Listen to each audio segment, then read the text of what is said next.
and me hunu MPB a wono odi obi achi se eba sa na omo ye dia favor obi fi se ye ma wo mo kwan mo ntimi enkoye campaign 6 months be dem mo timi dia to na ya ma obi adi ka akoye campaign ana enipa no ma ye omtini ma obi akwan so enkoye campaign nti uka se yesisi obi a hwan wo musisi no ana sa fe de mo amu agya tum se party no wo obi a waton no dada wa omanyi ni ya bata su bia mprenu na mprensa Ghana foni no enti mususu se onu mo advantage ana se wonu so onu advantage dia ade ni se woni abre se chenchen yensi sant nipa maka se MPP for se 2028 ne se bi a mo ko election no bi keke se braso se ekoto ba yensi ekotubi nemum mo ko se mo ko wini dia na we ye MPP ni na so ye politician na wo si yansisa Dr. Mahmoud Bawumia amfa nipa foforo mra unti politics ase na o politics a wo ye no aka ni ma bebre unya mu 1% kura ho nimdie unya politics ni mu nimdie 10% se pawanti na wo ko election 2028 as MPP ni na wo ka kire Ghana for se na MPP for se wo munyi Dr. Bawumia nsinchei ni enkofa nipa foforo mra onim politics onte politics ase oni na mu big pa wo ka kwawra fo no ho because abaya dimbe nwanwa se miracle bi besi ma MPP for adi new candidate ekbeko 2028 election omedi nkunim ensi da Ghana ha ye ya bakosem amanyose mu asa na tie obiere ni ho a wako election first attempt we win da bi nsiye enti se MPP fo ani abre se 2028 mu ba ba mu dia mo ntra ho ma ankrofo ni atro nkyere mo na nka mpese me bo video bi kyere mo ebra last primaries wombeko ensema kese ni atra candidates ni bi twa kyere mo to the sense obi tumi kotena TV so aka kyere Ghana for se Dr. Bawumia ma be bribe no $800 million $800 million Dr. Bawumia wo $800 million wo ho a ontran ba bi mfa hwede ma okodi president ayere na otam $800 million ni mawa na wasi ni president ana for the $800 million a show nsem seje na step down a eno ncha so de mekwa akogina Independence Square na waso ni in so ye president obako election no lose and $800 million no o de bebre na na so wefa na panimu a waso waka nokre na akotena television so atwa tro wei anya nwanwa se na nima hya se egu ase obi ekobie ni museum na mi sister ne koye we jase oboa papa panimu wotu oman mu atronko aso no oti TV so di atra na o ka kire Ghana for se media me kanokre be kanokre wu enso no odi tro enipa we ne be di party ni mu eye party ni nyina abro se media party me ko election na me lose a metete party no and true to his words empanimfo akohia abopo akasem no no odi akommand isifo no odi akommand independent candidates na akoatia party no ene oso osa babiu asa hyase Bawumia ye kremoni ne nkrofo ahyase Bawumia ye kremoni Bible sim mane nyamwa if say Satan no ankasa ye ne ho se hanbofo nti na chidifo eye bia ensese mane ye masem foforo ono odi animu no na kofa Bawumia ye kremoni eba ye nti sekamoni woni aka ne keka bia edume bia mane nyanwa bebiri because like father like son Azuma Nelson the can say like father like son like master like servant enum nyina di akiri na wo moto nyum ba kokro na wo yam MPP ni na wo dwene party ni eho na wo dwene oman Ghana ho a na saa nipa no a da bia odi atro ene ebeka nsem kyerɛ mo ebegu nipa ho fi kyerɛ mo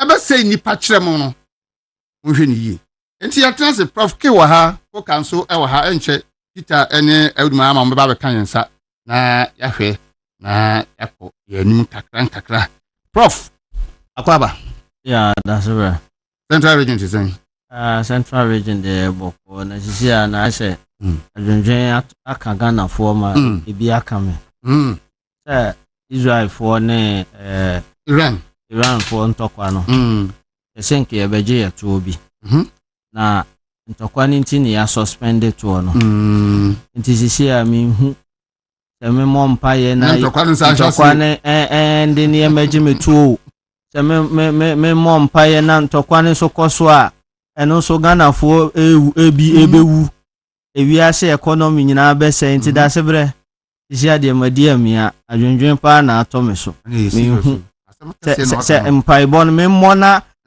ntokwa ni njai na ya meje meto ana se me man ntokwa ni nkoso na ya anje meto na ntokwa yin so koso nso na obi ahye eto amane ya mframa mu se ewiase nyina no wan hwe ya ye betoto ayifu amu nti isi asa o ye Ghana ni a me nu nyina no ye di amia ye hu de be ye ho sisi a Daasebre se me ye de nchia be ma atiefo ye da obi bia ase me da mo so mo ase Sabe na do birthday no 26th 3 days ago 26th na da no money cha ye me hwe mo pa na o se nyina egu ye ni mas ye ho ni mas me hwe mo pa mu nyina obi o se ni pass na se ye gu ye ho ni mas ndia se egitum ye nim prof kill din na de kwa ye ho no no kra wa de say your mama na ye ma odin kwa Daasebre me da wase e bi akoso kama bibi akoso kama that de nsio toy pa anti ama ya ntimi anya hwe ya hihye fie sa ene se ne betima ye ne mpa bo ne ahwe se manya ba de tie bia me ho hye mo nsam awe be odin na koga akwaba you as bibi aboko nyamiase ade reko Ghana de o sori a akoye de obedie ene o hawa ma aye se ono osi odokwa amenkruma ana pokasa ya odisun onam se yemfa buo makwa amenkruma ma Agyei for ko gina Independence Square yes anoma ma bisinne ni director of Diaspora KOD ebe posti sa videos no ase nyina kire se omo de omo foa LGBT no so enu nti na omo de ye propaganda Sam George abetro ese omentumi an pasi ana samra na anya adwuma because of Nanado ba obekaya afia ya abatu ni ye Akufuado Mama share sophobia. That was the first that was starting lamentation book no. Now so chapter 1. Say yeah systems no ye nim normal your norms ne sa normal enti asofo ne sa normal. But me make say so it is a mama kasa just be focus because he is the only president we are seeing he is very consistent in his inconsistencies. Yes. Hey, mama, he is very say mama catch us say obey no yeah. He is the most consistent president in his inconsistencies. And all the battery ma can say. Oh, when makano. And your tree. Daasebre Bɛkyerɛ me so the battery ma Daasebre Bɛkyerɛ sa o tu am ka de Daasebre ni fie yes oye inconsistent very his inconsistencies prof William am fama na kire mo man oye consistent in his inconsistencies yes say odi ni huni ewa atorotwam yes say ono ankasa no atro na wo twa no odi no kure ma atorotwa kure wa atorotwam pa ti wo di see and obi are indecisive ono na tro ni book kohwe normal oka oye campaign ni normal kan e o wa ben mu no enne wasan ni monitoring spirit say omunkwohwe say tupa ye eye den oya ban abuo wo ho maw na onkrofo ebu a ka atofo sin ye bibia because of presidential ambition obeka so no na aye one administration they say Koshe Central Region Ato is forcing Central Region there. Oh, that be free by the man. That be any Central Region. What the young cancer? Ato is forcing. Any more can ha. What the young can. Oh, that's a or more creative confusion. Car said Nana Baumia de into Akogu Bokuno and no moon to be in Siboku. Inti amane nya onwa. Akadi uwa be di Ghana e dede no. Ba so be kufie. Inti Daasebre na wo ho. Okay. Ya nyamia sinti abusuna for ya tenase. Ye hwe enne nseme akoso na otwi mu nyina. Prof. Yan sha sem free NPP presidential primaries no. Say your master date in say date in the final. No pa obi bisa am say na afa na omo kwaji atuma na am say dabi. So ma owie. Omo dey call Congress. Anti Congress. And so we jet man. I said we there. No, date in the final. Good. Into 31st January 2026. And then we can answer so moye dia favor bi. Ani ne keke kan won na omunya kwan koye campaign 6 months so they talk 16 regions 276 constituencies ani ne keke kan no enye M1 fine ko sihine. Abi so se da bi. Yenyi ye flag bearer na party ni monyo. Na onya kwan anya adwuma. Yeah. Daasebre. Mamen kan say me a delegate. Me a polling station secretary. Alright. Our Church of Christ. Our Mina. Abana ye beto a ye be presidential candidate. Me so ho a beto abani bi. Na mamen kan si so say panyimu bia ni ho a minimu na ye be ko primaries. Otwen phone efra me kura ka che me say me nua toma asumasi na atoma asumasi. Enti eye bosemuka na nkofo bi de share ye kon. Say I say ya hwepe nkofo bi in line. Say monto aban nko a certain direction. Say me wo polling station a me wo form ho kra no down no. Say me kra no obi antimi amfra me a me hwepe me in line a. Eye den na omo aye say ye hwepe omo in line no. Ene say oni mo omo a edi ada nkofo achi. Me wan so na omo so no eye nkofo kra omo benefited by way of appointment o. Na ya kama na to yetim say obi a system candidate. Ma ya mi hu system no.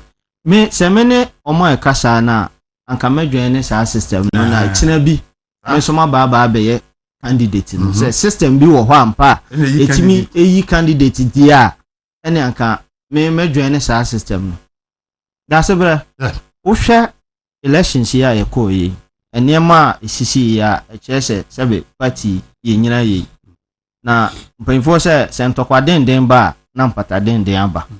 Nti se nkofo pese ye nkoso nye ye niema te se de ye na te se bibia nsi bibia ye normal te se ye daso ye kwa aba no ye wini na ye nam ye normal route a enya de beboa party no. Emra ewo ho na ka ye wo nhyehyɛ ewo ho. Ye obra ye di ye presidential candidate. We obi amu emra bia so.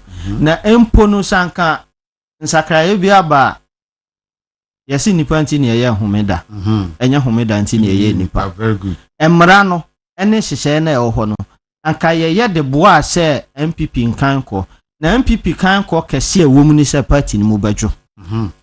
The sign di hobium so say party no ebe wini aba na form aban e de amaye nti se ne yakodin senseme na se mpanfo de nhyehyɛ ba na de eyame ya na sa ha me ne se ye ma akwanya se nkofo mfa proposal asem mra nti se ne se wo kasa ne ekokohwe proposal asinim na se wodi ani nim a na opese wo ye party ni dede na opese wo beboa party no because akwanya na e wo ho se anka de wo wakoma so a wo ka ne no anka won so cho kokoma mpanyimfo na ekohia congress a ye de ato party fo nyina anim na o ma bobo ho adwenedwen ho se ebi mpo anaka wo de ne ye na sɛ woka wano tum ɛna woyɛ din na ɛnɛ nkurɔfoɔ ɛde wɔn de akɔ ɛna yɛsusu sɛ ebi anke yɛmfa nyɛ adwuma a wowo deɛ na ama nkurɔfoɔ ne deɛ no ɛna abɛdane kwansidie ɛde ama wo deɛ san di hɔ biom ne sɛ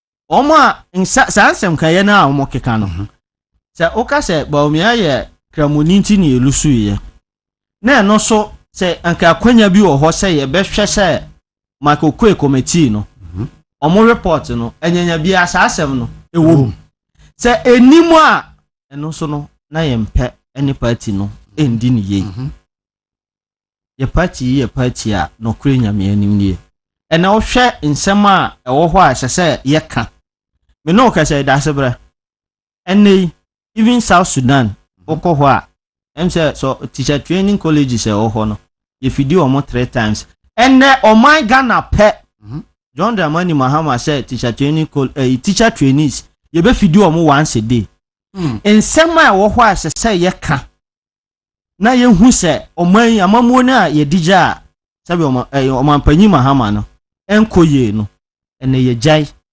ɛna ntɔkwa a sɛbe nyansa nim ɛne yɛko yɛ ho ne ɛho ne yɛkeka yɛ ho ne yɛde awe menyi nni sɛ ɛyɛ ade a ɛbɛboa yɛ kwala kora wɔ party no na sɛbe ɛyɛ yama yɛ sɛ mpanyifoɔ de ebi mu abɛdi bio obi wɔ hɔ a deɛ ɔpɛ sɛ ɔbɛyɛ achieve wɔ party no mu biara no ebi yɛ watimi a aspire akɔdu soro hɔ watimi a achieve bi na yɛ a yɛba na yɛn so kora ne yɛdɔɔso nti ɛne sɛ ɔna ɔyɛ babunu ɛna wodi panyinu bi akyi bisa ho sɛ nipa na me kodi n'akyi obi a wɔ ne choice deɛ nanso botae bɛnti na adano ma panyi kofo bisa botae bɛnti ne form party ba ko ɛka ho ne sɛ ɛbɛwi ni election iti bisa ho sɛ wo candidate na ɔde na ekɔ no anyanya bia no mu betimi awi ni primaries no ɛno na edi kan sɛ mutimi wi ni primaries na anyanya bia mo hyehyɛ ya mode ba ɛne sɛn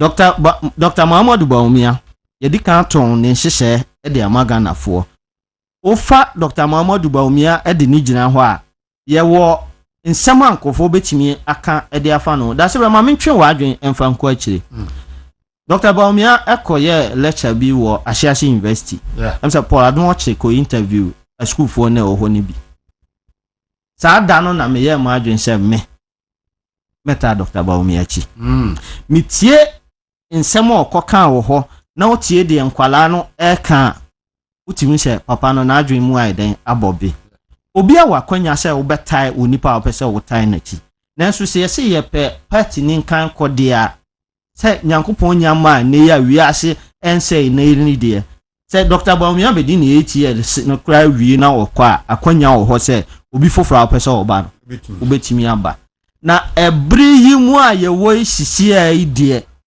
sɛ yɛsi yɛpɛtumi deɛ a yɛmisa yɛ ho sɛ anyanya biara no among ɔma ɔmu gyegyina no hwan na wode ne kɔ a ɛbɛyɛ ɛnyɛ ntɔkwa me deɛ mepɛ sɛ metene sɛ obi de obi policy ato hɔ wasum asi wo ka sɛ yɛnto aba ma wo yɛso yɛhu ne sɛ saa nsɛm na wo ka no ɛnyɛ saa na ɛkɔ so o afei yɛse obi yɛ kramoni ɛno nti mɛma yɛnto aba ɛmfa ma no okay ɔyɛ kramoni a sɛne nkramofo bɛto aba ma no so obi yɛ kristoni a kristofo bɛto aba ma no na deɛ ɔno so ɔnfɔle wudin deɛ mabobo yi nyina no hwam na bɛto aba ma no ɛno so asɛm sɛbe because party mu me wohwa sɛ yɛ fele form a me yɛ sure sɛ MPP wo database a yɛ fele for yɛ bisa nkɔfoɔ sɛ wo yɛ kramoni wo yɛ kristoni wo yɛ abosomsom ni me nyɛ sure sɛ yɛ benya larger population a ɔmo bɛgyina kwante kon sɛ yɛ de yɛ ni mu bia it is a wo so kodi obi achi a wo ni mu bia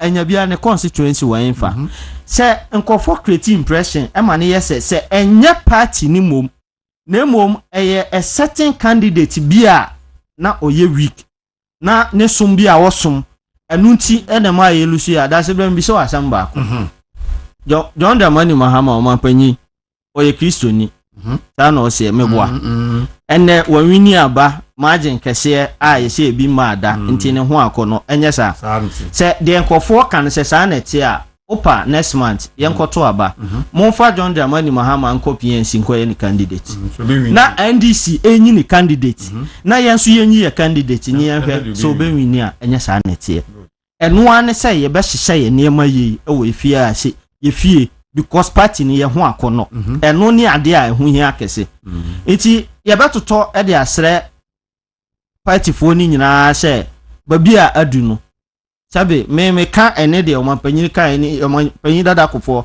e ka ene nyina de abom se wa ka asem ni nyina wi se ye betie sa asem we asopamu a me ye sure se eni se take ye more than 1 month anka ye be ko congress ne be ba no nanka adwobre na etuo akotwere babi a twere because sisi ama o se numbers no asan ko so am se o makwa kodu 9 o sesen nipa 9 ena I stand to be corrected. The mechanic no credit. Any nipa 9. Say nipa 9 a. Eni se obi de nensa kwache churu obi so. Say obi because yeah eti dem hey. So mo akwanya metimi aka ebi a koka kwa betimi aka say memi ye bibi a meka ho na ebi a Central Region niema ankoye. Daasebre won so betimi afa blame ni bi. Obi a betimi afa blame ni bi. Ye ntimi nya nipa ba konfa ni si ho a obeka say a ye nyina beje atum say eya suma si na ma yelusu ye na enu ponu se ye nokra enye ehun hyehye na egusu ayeye ne sisi ano enti Daasebre me de ma no si no se ye si ye petumi a de meka ne se obohwe ma na eda agege utim ye nim kwan se ye fa so. All right, everybody I see okay na yate ne kanu Alhaji Audu Mahama so ababe kan sa Alhaji akwaba na muti san mo pose Ayero. Ma pose ya ni de nyamiase. Okay. Divine selection. Can okay. Na obra we. Okay. Ebe na ye wo pa sa.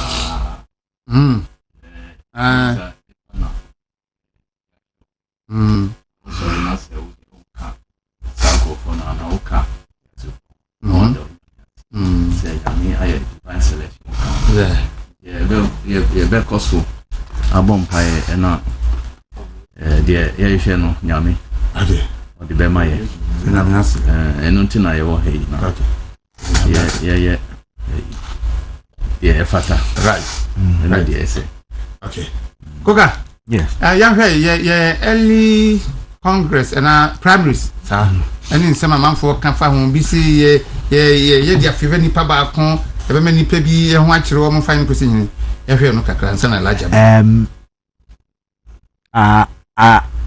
evidence obi o ha no atena ekurase da won se ekurase atena Alhaji ekurase atena won se obi ofie firi kese mu kakra no oni ni di agro ni ye kase ekoye bibi pe wa dwin se na papa wo bi nti oni e be kase ko lead ye yes ya ko abato before and Ghana yenim say the elections before no na NDC NPP at least there were 6 million ubiawo. Dr. Mahmoud Bawumia enya 41%. Inti abato na yebeko no onu wedi kan dada o opponent na wo ne yebeko no onu onko election da NDC ni ubia wako elections da what you say into one 41 wo hodada 2 kai hu say NDC the fragadam and I win abato no and the reality aso nkrofo dem no wouldn't say nkrofo you omu from Bank of Ghana no almost about 90% you omu nkrofo entine ya form and also say reverse an it is ne University of Ghana e ka say covid aba ne sa no ma no because modern day education asesa whole week celebration they are struggling to find a way to contain nkolano whole week celebrations how they will be managing the issues school for this one mo almost say oh but Marty say be have been found in COVID yes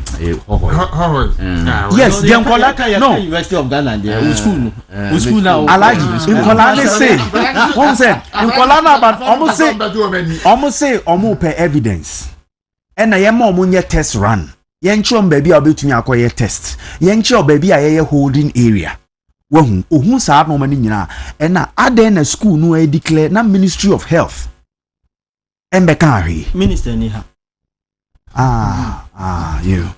enti saa Africa dam noma wei nyinaa no na NDC ɛni obi a ɔne ne bɛkɔ elections na MPP uwo obi a wako bi da ɔyɛ experience wasua adeɛ sese yɛ ka MPP a 16 years of what election experience Dr. Mahmoud Bawumia ɛna ɔna yɛ the leading politician ɛwɔ yɛ party mu sese active 16 years what is say wa blackmail obi da so wa mam yɛ adwuma a ade amede bɛyɛ mu what is say wa ma obu wo disrespect a man boss da akase na nado mema o show down da what is say we di oba bi atem da what is say the constituency wa threaten omoda what is say wa threaten tribe wida oyen kabo ena he is currently nipa baako a oka corruption a ebi mfa no ho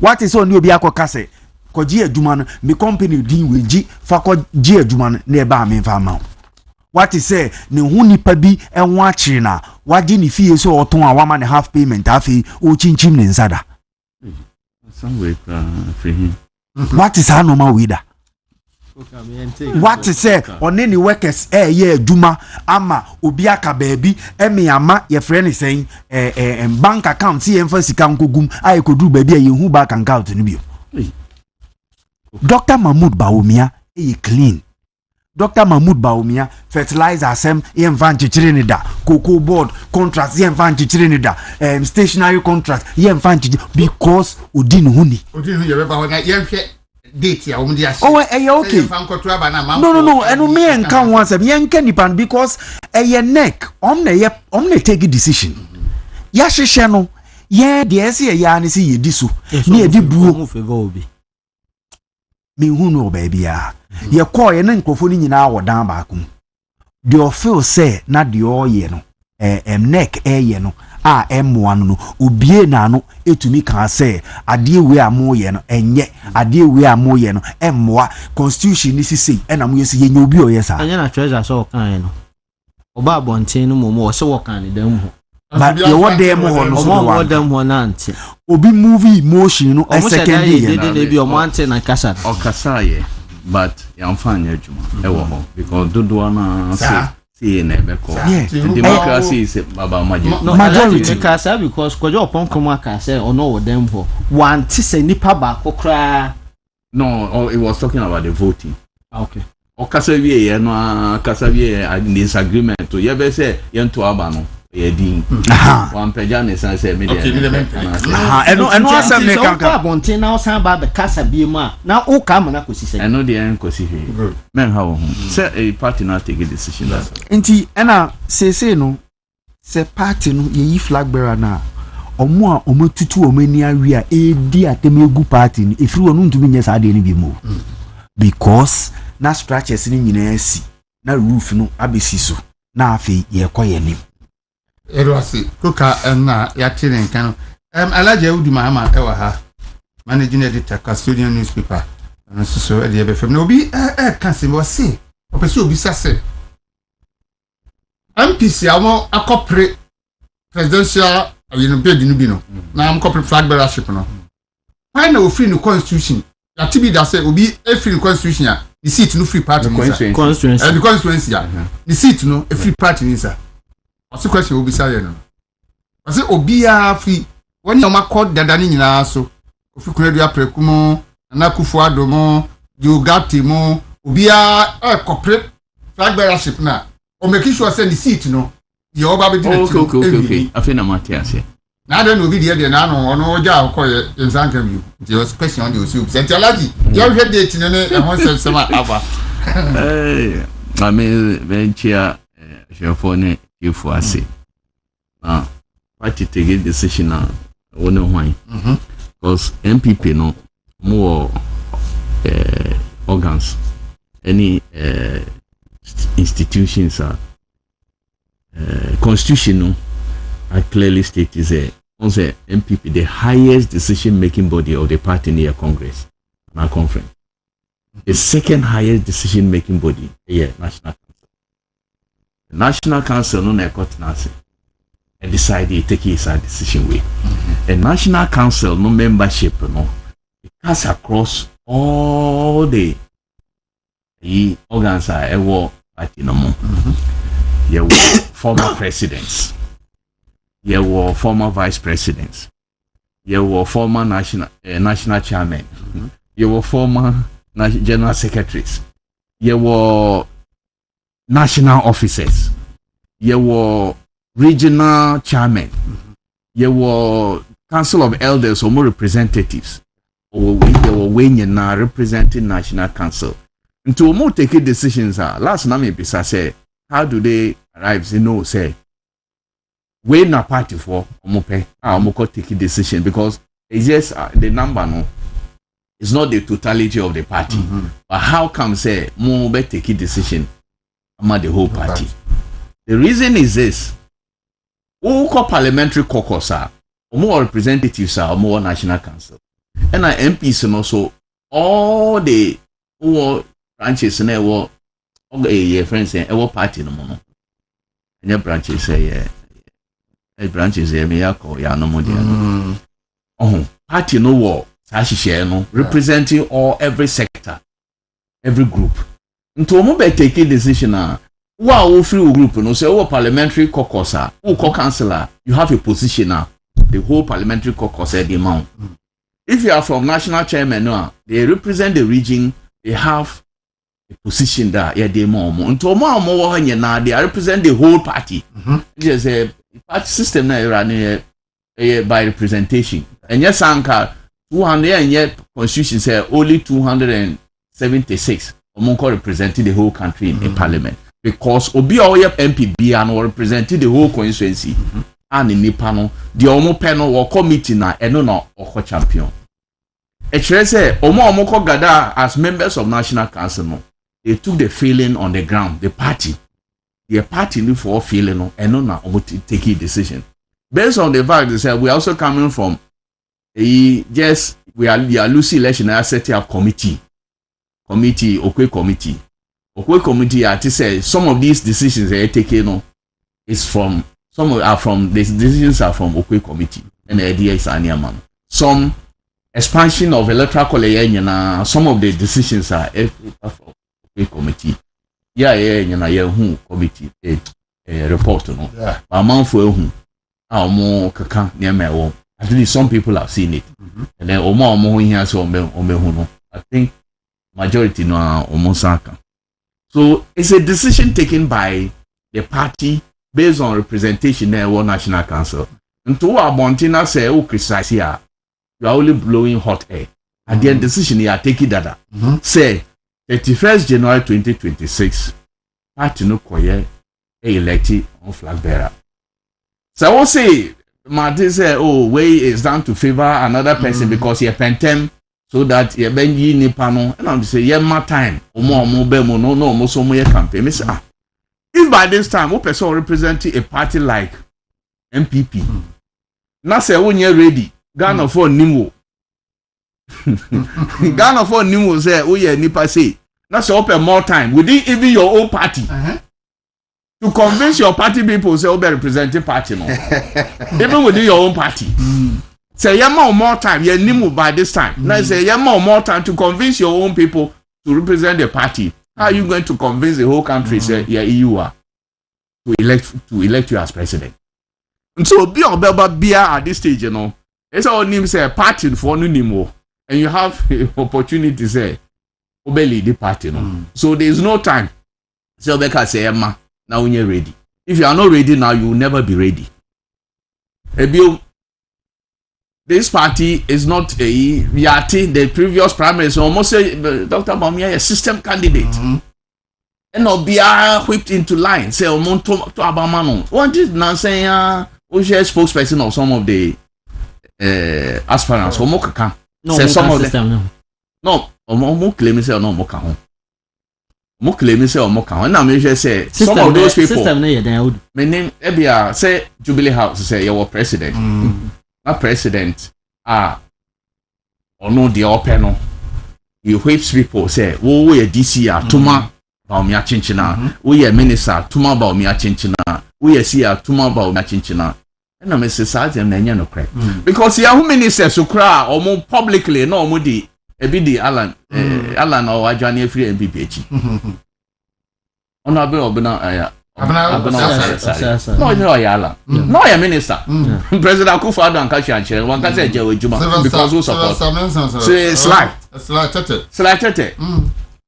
so no wo ye Alan no ya board chairman wo one of these institutions merefi so no ya no nipa bebre ebi no mo support the open. It was about conviction by delegates say we na ye de no kwa ebe yi amaye say by force obi anim say president Akufo-Addo no ne obi a osaki nipa bahad ono de ikura reshuffle kra no kra unbelieving reshuffle papa sa reshuffle sa sacking and nipa in na wapamomo abemu because you are supporting one candidate or another so dey na enye no kra na say party na free abemu.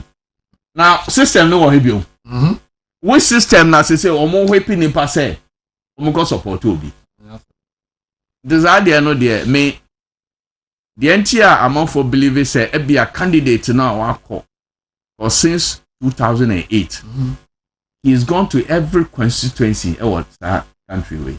He's met with every group in this country. And now there's a reason why party for no MPP and NDC. They are no movement any candidates. Say, Diana in 1996, the President Kufo and candidate Kufo so lusu onya 39%. MPP who say ono na ye de no kwa ya market no ya ye bibia beboa. Ye de no call 2000 so we ni here. Yema wo wie na yi na President Akufo-Addo na candidate Akufo-Addo then ono wa yes all his years party way obia nim no. Ye de no call ye in fact ye elected in 2007 for the 2008 presidential general election no. Okay, so lusu ye. And the party now is this issue, why did we ask to say a religion internal? No, so no a Christian. And yeah, what that's a Christian. So lusu ye. Why is it that you can say religion internal lusu ye? Say majority are Christians, sir. So lusu ye. Yes, sir, they no call 2012. So lusu ye. Some issue know about religion and you see. Yes, sir, party no Gideon one no say if you want power or no one say yes I didn't call. You call you overwhelming. Yeah, primaries 2014. 90 over 95%. And on ya. And I didn't call you 2016 or to me and my party no. So it is not about obi our religion and our Christian Oko ya. Oko NDC. NDC 20 males. President Rollins free power. Say males na okoye no medofoba. And I can say medoba also many. Okay, so we do declaration no call 2000. So lusu ye. 2004 was some and decided to buy say o ma market no. So lusu ye. 2028 2008 and na yet sa de no call ye. Eno kra no third round Ghana for say onwa into ovini with just about 40,000 even no figures no gra it's less or the president and o ye o ye 3.5 years na nyankopon e friend and na dey your mama buy ye nyina nim say one mama 6 months to election ye nim dey see 2012 election obi ani finger of God. And now, try 2070. Yeah. Now, obi a okotro, I say o match West no 27. And now in West no 27. In figures no, and no say 27. And no zero count. Until 270. And so I'm say o make cancel West no na 270 no. And almost the zero, where the zero, no, Eka, where is that? Where we dear, where is that 27-0 in West? It's your Ghana. I'm very there, but still, MPP4, court, and Agyei, and a mama rule. 20 mama by that was the biggest defeat on ya. But this for him say, on one, I don't know qua. Say 2020 almost had no coin. What's I lose you? But 2024 almost say, on one, I bet you may win the power, ya market to know. Oh, what we need. Why would my seat be different from Dr. Bawumia on your 41%? As you see, they crown or coalition, I'll be found on one card. But we lie no more trumpets and it turn out a creation of NDC. It will go more try to Google crowd reject this away, you know. Into debut. And yet time our party no better say, oh, you do be from but now NDC started all over again. Say about tips. Tips when start TV. Bebre. In fact, some tips no crowd more Bobby at the chair Bawumia. And they affected Bawumia MPP, Dr. Bawumia MPP. Sani pano ne almost Dr. Bawumia or Kramoni tra. And maybe sa omo Kramoni Christiani. And mo say Kramoni for mo dos wa Ghana. But Kramoni for ketua no mo ka ho na Ghana for any peace. Yes. Sometimes nipa so no so obeti or nipa back won say MPP or lusu a onja obeti no say titi.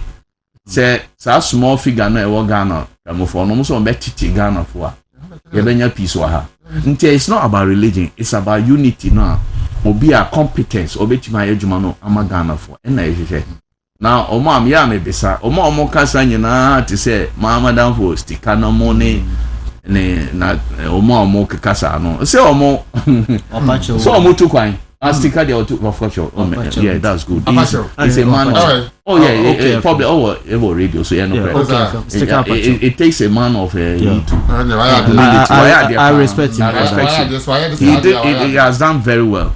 But yeah me bisa omo ka religion say so nim say so omo to kwan only was Emirates about over 90%, almost 100% Muslims. Omutu kwa ene na makazi omoye kramo for nti men for mo almost 7 no crowd men serve omodi anu kra men Qatar Airways so they say omutu kwa omofa Qatar Airways so mo ye kra ye work countries say what Ghana ha dominated by population no Muslims now so Christian for Nigeria ha the population of Muslims na edoso. Yeah. Obasanjo so on Muslim. Good like Jonathan. So on Muslim. It is not about religion. It is about who can perform for you. Now, our religion is the same way. I think one day to be a topic for discussion. Yeah, for figures and to hope. A binoma monenam say a religion tira or more kasa across the country. More coincidence and Muslims na every day. I say no. I say central. Nipa no win here. Oya come on. Minority group. Wow, why DMP for 24? 20 years.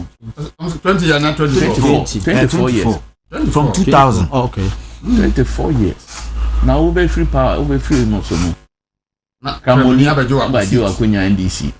Now we bobo say contest no. Na Akufo-Addo call be 2007. So call na obi buy Atachia. Ebinum a omokoye omanya no they went back to win their parliamentary seats. Yeah. So Hakman no money Papa Uso Ankuma omonye na they went back. Those who didn't go cry no omo maintain his MPP retaining seats no.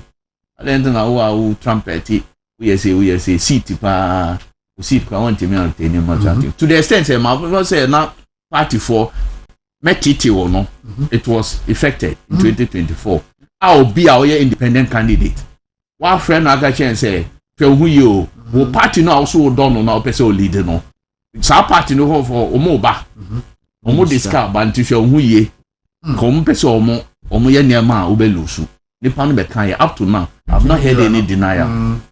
The decision I take here it is for the MPP force on pay 2 million omo in the also omo ye.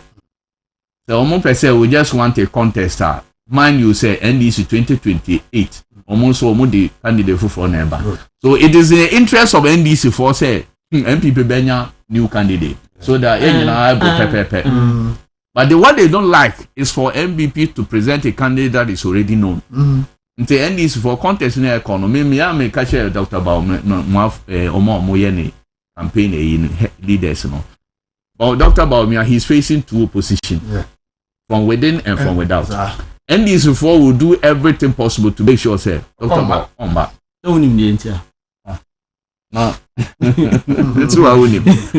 Then MPP, then I go the MPP. So it will be a two-front a year battle now. MPP, Dr. Baumia, on the campaign managers, enemy, the managers, say so much. Me, I've told some of them, say contest now. It's not just about MPP. Even though it's an internal election, it is also external by extension. Because NDC for. More interesting. You hear them. They are even talking more for MPP. Say, I didn't know yearly Congress. Who party? No, now my party news say, so you want to regain power. My party news say go. They were no party for normal decided. And I've always said something. MPP at any material time, if you underrate the delegates, they know who would represent this party. That is why. They didn't know, sometimes me and shut down Hamid. But what the Hamid say, near ma, Becca, later, your primaries so now, I see a reconciliation. And no, Hamid. But so hot air never been blow. No, me, I know, say, party for more of them, Omonim de Omope. They know what they are about. Oh, opposition, when they are in opposition, they even take better. Delegates, may say, when I bet you, Mamma, to me, oh, be unworried. Party, no, unity never back. Because you are going to elect a candidate who will unite this party and the party for 2028 election. Movement television won't me radio, so be trim and your dear Bremen. 3-4 days in Tabano, cook our lunch, Patriotic Thursday. Okay. Patriotic Institute, your lunch. I mean, some of my penny for kind of breed. The baby prof. Institute na ba ne so mfa so de bre party no na fe ye de mampani kofo nsem o kan ho no so no aka Daasebre so hwe ye party sisi ya ye wo mu ya em say omo a ye wo omo in the 2000s no ebi mo du bra omo to aba ebi mo kra ye delegate ni bi me ka asem ba ko mo asre call elections as a polling station for na my constituency. Na abranche ba ko ne papa tena so 12 years. Ena okojina ne papa ne se wonjai. Oso wonjai. Okoya o tu papa no. Eto abani wie oba fie na ne niema gu abonten. Ah so tu no so tu.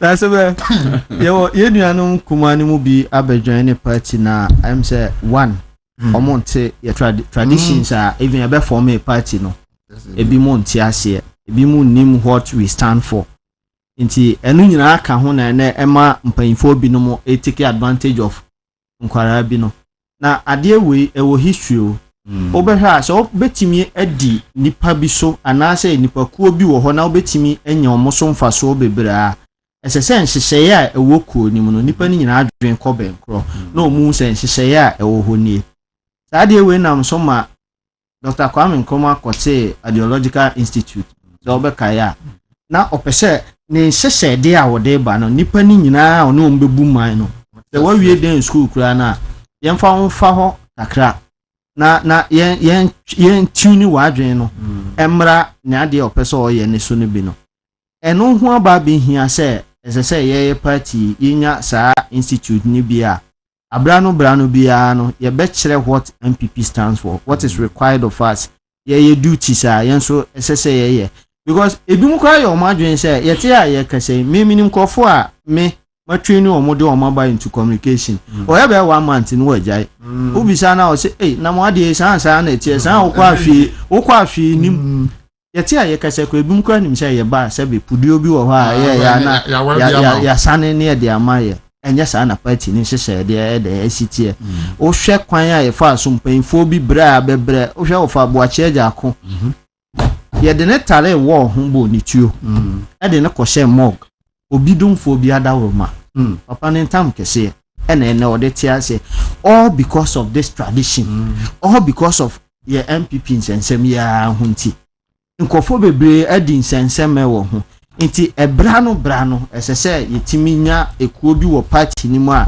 ebegina na kyerɛkyerɛ ye se de esese ye konie me ye sure se saa ne mani nyina ekoso a ebema de ene ye wo mu anka ye wo na utie eye nsem a omapanyin dada akofo ede koto ho de a Daasebre na oka na no panyin yese woni panyin adue na panyin hu hia me se o kasa mitie ade ni dia na eya o ka ba ko bia na ase mitimu se ase woni me na kasa o ka ba bia na obi su dia ba ne picture ba mani se we dey Daasebre asem na o ka say on say o church na say so for preach o ko ba ya na o say ade we Daasebre no me kasa bia na ade me kasa me se papa timi kasa na obi dia ba ma dwum se we dey oni asomasia na oni ne kasa na o timi se he meje papa ni di me hu ne kasa sei ache ase wa shada ma o ma ye research e de ama no wo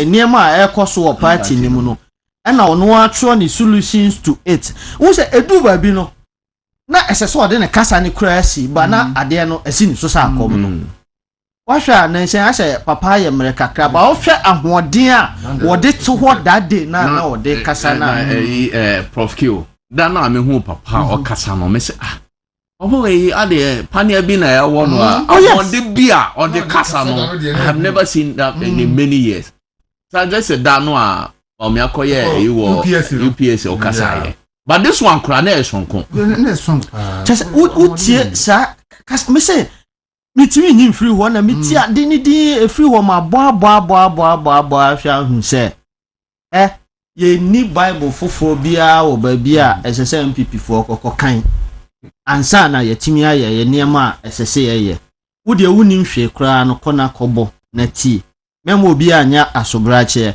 wa wo fi se ebi koti a no e de na meka no ha no ebi anya wo wadwen kra na woni tim e no no de kasa no wo ka de a obi a wabedi party ne so pen no watena se ahwe ahu se obeka ya odika kan assembly mrebi o se power can trick you ampa and power and trick power trick iti ene utie ne sema a wo kana eno na chese ye party ni so nyame ahira party no ene ye o mapanyin dada akofo ho ene ye wo nana danko akofo ado ho ene ye wo Dr. Muhammadu Bawumia enso wo ho utim se nyankopon ahira party we nyankopon ahira sa traditions we ya ye wo mpanyinfo a eni se omotrase ono ane bae utie ne kasa na o se we me prepare kwam no bi kra na ebe lanche ade no nanso utie se as a well research well rehearsed and the solutions are odemaye no Daasebre ye ni bibi foforo bi esese ye biem enti wa wantimi antie no mesere o se program idea yete ha kasa ndie mo hwe ye wi a obi ankono nkobontie na onfam aba se ye nyina ye wo chefa se wo polling station se wo electoral area se wo constituency se wo region se wo national ye nyina obi a se wo ye ordinary a card bearing member na hwe ne nsem no bi a wo kan na o ka se wo no ene ye ho akrachefo se be wo be wo kra wo ne wo mamienu ne wo yire na motifie de ono wan ko school no ono ne na busua na yire ne ma omo ye be 12 inti esese wo ye ade a eye sankrofo na obetimi a convince wo eni se ye konuma reference you eni se ye tenase na ye boy nsem se papa kasa eno na alaji kan wa ha se no mesoma di kan kasa se na mi hu ni se papa ye mere badade na hoden a no de kasa no utimu se ebia nyame na aka che ni se oni ye nkasa na ye nyina me de se misua film ye so se mo amene motifie ha nyina obi anso wo ne de a obesua de afrim ye mfa san hihye de ne nya adwuma mo so aye tumufo se munya sa religious politics na mo pese mo de cashin no mo se yesi munjai obi anfa ne de Daasebre na san se wonya e baba bewie de ne yedi kan se se efese ekoyi candidate ene NDC fo omo ti omo ba bi se de na Alhaji eka no a yemfrɛ omo kra wo omo wo choice e wo ye candidate no na ye nya nyi Dr. Bawumia na obi ya NDC ni na oso wo mpɛ no me de ma no si no ye ebe wia ne se info se aboa ne de ne huhu na enwa ne bon me de ma no asi Koka meda impenifo ase I think say nkukuo no ne normal bebre akoso no ama in marketing your BB friend product cycle it drew ni peak it has to decline to retake its shape again and I think say the decline state no my party no who say no ye nyina ye nkwa chi kakra normal bebre atosini normal ni bi atosini no the core values of the party no and aginsem because say senya nhwehwe ban sa na ebekọ say ebedru mpempenso bi say unko institute ni bia you can contest for any position no ebeboa because me kai me di edubwan ye chi ni mpanimfo bi ye chi no na who dare you even speak when they are talking na wutie na eno no uye errands o support uni it me share a chire because minim se me de ne se mesom enti edru time e se me ba anim kwa na me feel say still e se mo wa chi amesom because that is how MPP your godfather or godmother ene be ka che o se mre na so ene odo be ko aka se me bani ni o na mpenifo aka se oh maninko say oh obi a manin starting from police station maninko say oh mere na so ko anim afi MC ana DC ana say wanya minhira ko MP awudu ahonim ministers ni bebree minister di say oh godfather amfa wa nko a ye mfre wo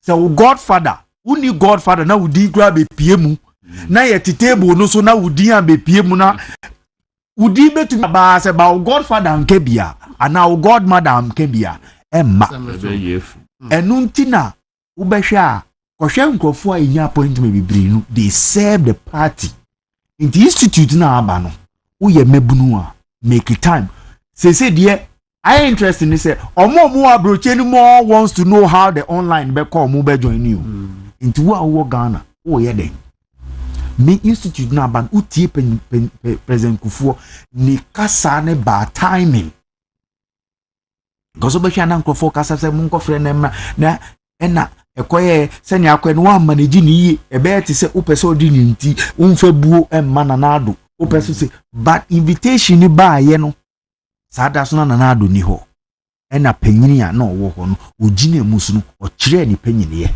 o kire ni kasa tie Professor Okwe baby o starting conversation no uti parliament leader any baby o mede conversation ni ba ye no that's why baby ani ejina no afina aton crofo so na nkola na e wo starting kasa say mone ya kasa mone aspirants no so nyeden enkasa no mon kai say without party no abrantie bi betina na asem bi o kan mi mfida also fo say wasum no e den na unim bibia ya free party no na kobo hweso say fu soldiers say me de me ho momie enko ho na obehu smoothness level party ayekuo na Kufuor kan bibi or see I don't need to be your friend for us to be in a party.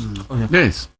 Ena ne analogy bi o mai ma me kra de be ka se ko use tamale aye kwan nye a obi tu nche oni pakro no e bi akan send bi ana bibi wo no ho a you can't contain the person aye so otena nipa no ho ko dru ba bi akodu because why na go ka chen so sorry betena ba bi a o betena.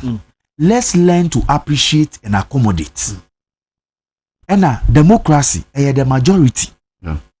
Enti ansa na obekasa and sometimes consult ninkrofo ninkomo ne so substance na wo ka ho asem no test no ansa na because hwe obi owo nyansa odu bejemo na bo se bo yakwase ya o enti mpanimfo a ede ade wi aba eni kasa ka me makasa ne nko hwan me mese kra se wuntumi benya videos no baby a bubo music house no for some time now omumubo the whole launch no na nkrofo nhwe no muntie because time in so we buy na nkrofo bebre we adwuma no sa no ma people should watch and realize say party no e was stretches so enna mesre bebre su pay a constitution kan upe say that is the source of your membership. You need to know the rules and regulations and guidelines. That's a that's. Yes, so na obi say yan kan show say water dey ne ko ni we your ban the ban oba ban na manga na wa send me message no wa akata for dey na on fan see message in the number kan you very nyaka na make just buy we had one number no alaji koka oh I would say my ma cha picture about because so here baby e be fa akọ no national nipa no here ya no hu say wanye yiye nti nipa no hu say wa ye ni ye na say obi di fufu obi di aduane ba ye bi ye ni e ka che be say aduane aba ni number na obi say wo de ene cinema test say ba ye nti na bibi wo aba no o de be fa alaje aduane bi ba mo bi di jami o di bi ro ka che say o ka say aduane we na bi di na wo dia aha nti be person mistake ni we there once anybody no dey far obi so no em say man nipa no an settle the issues okay wo there say me da say bye na ye ni ye no Daasebre me da say it would say the party no every year I make say better late than never party at least it was history it was tradition. But MPP as a party, was formed 1992. Yes, sir. Yeah. But every tradition, say Dankwa Buzia Dombo tradition. Now sometimes Jamaica say Dankwa Dombo Buzia tradition. The way you are at least 3 in now. Yeah. Now the party way started long way from NLM, National Liberating Movement. To United Party to MPP. In fact, we'll be United PFP mo nyina be and nyina be them person me call ho no PFP ni me say and the problems by but that's the tradition that is it nyina aka ho so people should know say the AC was 1979 no UNC ni PFP by no and for the Papa and Brad tradition no and our party no and then I am mama say if people were to know the tradition of this party women who say and the most unified party in the Ghana's history.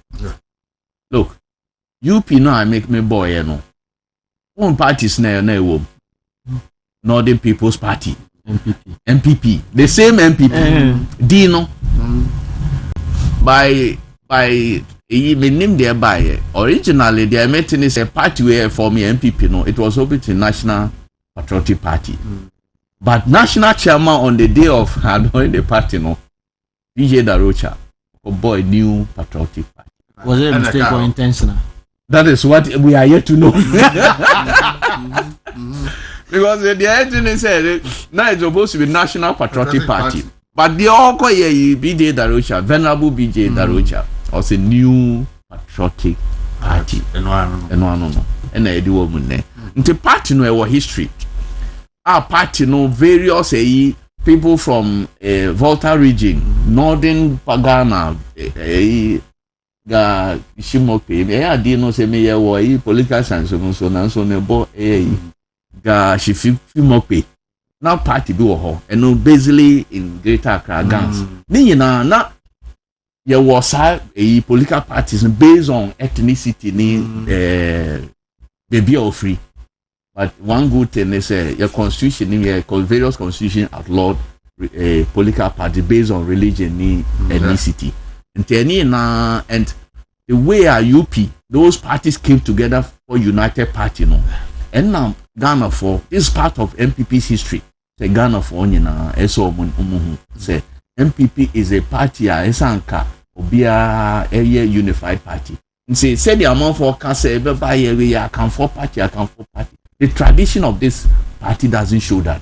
even though Akanfo na dominate, whether you like it or not, Akanfo na dominate MPP. And it is a fact, it's a matter of fact. Figures don't lie.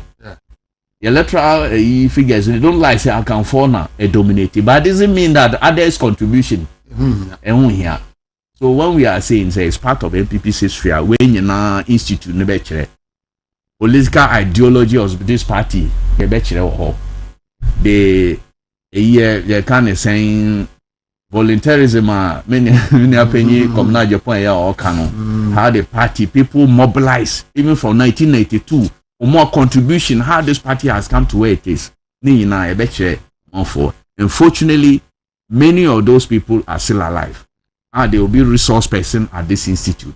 They say, man, who the program lineup, no, it is you can say the curriculum of the institute. Say party for no more honor from polling station level up to the national level. Obia beko training to know the party you are in, the history of this party, the ideology of this party. Say this is a center right party. We believe in freedom and development. Say party no, I believe it say Obia can own property through legal means. From polling station level executives up to the national level, everybody will pass through that day. If you want to learn more about it, I bet you alcohol or short courses, any party and resource person we are well endowed. We have them. Is a member Papa John Agyei. When you listen to that man, now person a politician, not say who succeed. Say I think that man I send your car, no, the Christians no, or your Bible, no preaching. Your Bible, yeah. Never be brave. I align with Quranic principles. The name Tienwa, I'm satisfied. Say the advice I would am party for. And he said the Kasaya no. Said the Prof Q Kaya no. Now what the honor say or Sunday down or Kasaya no. Any point to be Obeka say, wait, men are only make Kasa. That's how. The man is so deep and he knows the history of this party, left, right, center. Okay, party. Our advice is say, look, enjoy ethnic and religious and ethnic bigotry. And MWA party, no. It's about competence. Why now ocean ni pani na why now ocean no obetima aye djuma amagana ni party no. That's what we should be looking at. Nti yeah bet that obi or contributed to the establishment of this institute. It started many years ago. The plan has been there. Current leadership, yes, it has come to. The only problem is in future no, you better a more permanent, bigger place. Yeah. Where you start. The best start. Baby, I want a party head office. This is baby, I want to a bigger place. Now, I know like a big school, so that people from outside crowd it can be a source of a training. Be they bet you charge it as a school. Exactly. Hostel ni sani ama yina kahwa obi aba.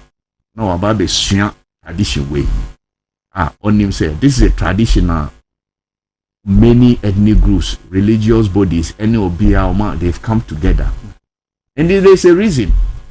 That's why MPP since 1992 share ticket. Now, apart from 1996, you call with that a Muslim a candidate, Muslim Christian ticket, because it was an alliance. Any NCP for a alliance and Dr. Aka, Kensenko, Ekonsakani, a John Agyei for Mope, you could lose. I know that 39% in 1996 election.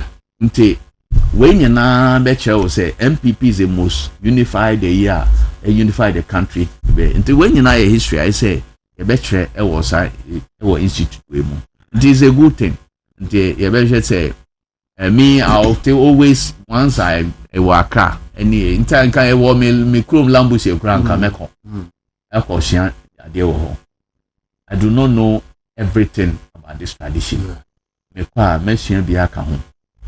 Now I encourage everybody MPP Nimapa say you take advantage of this.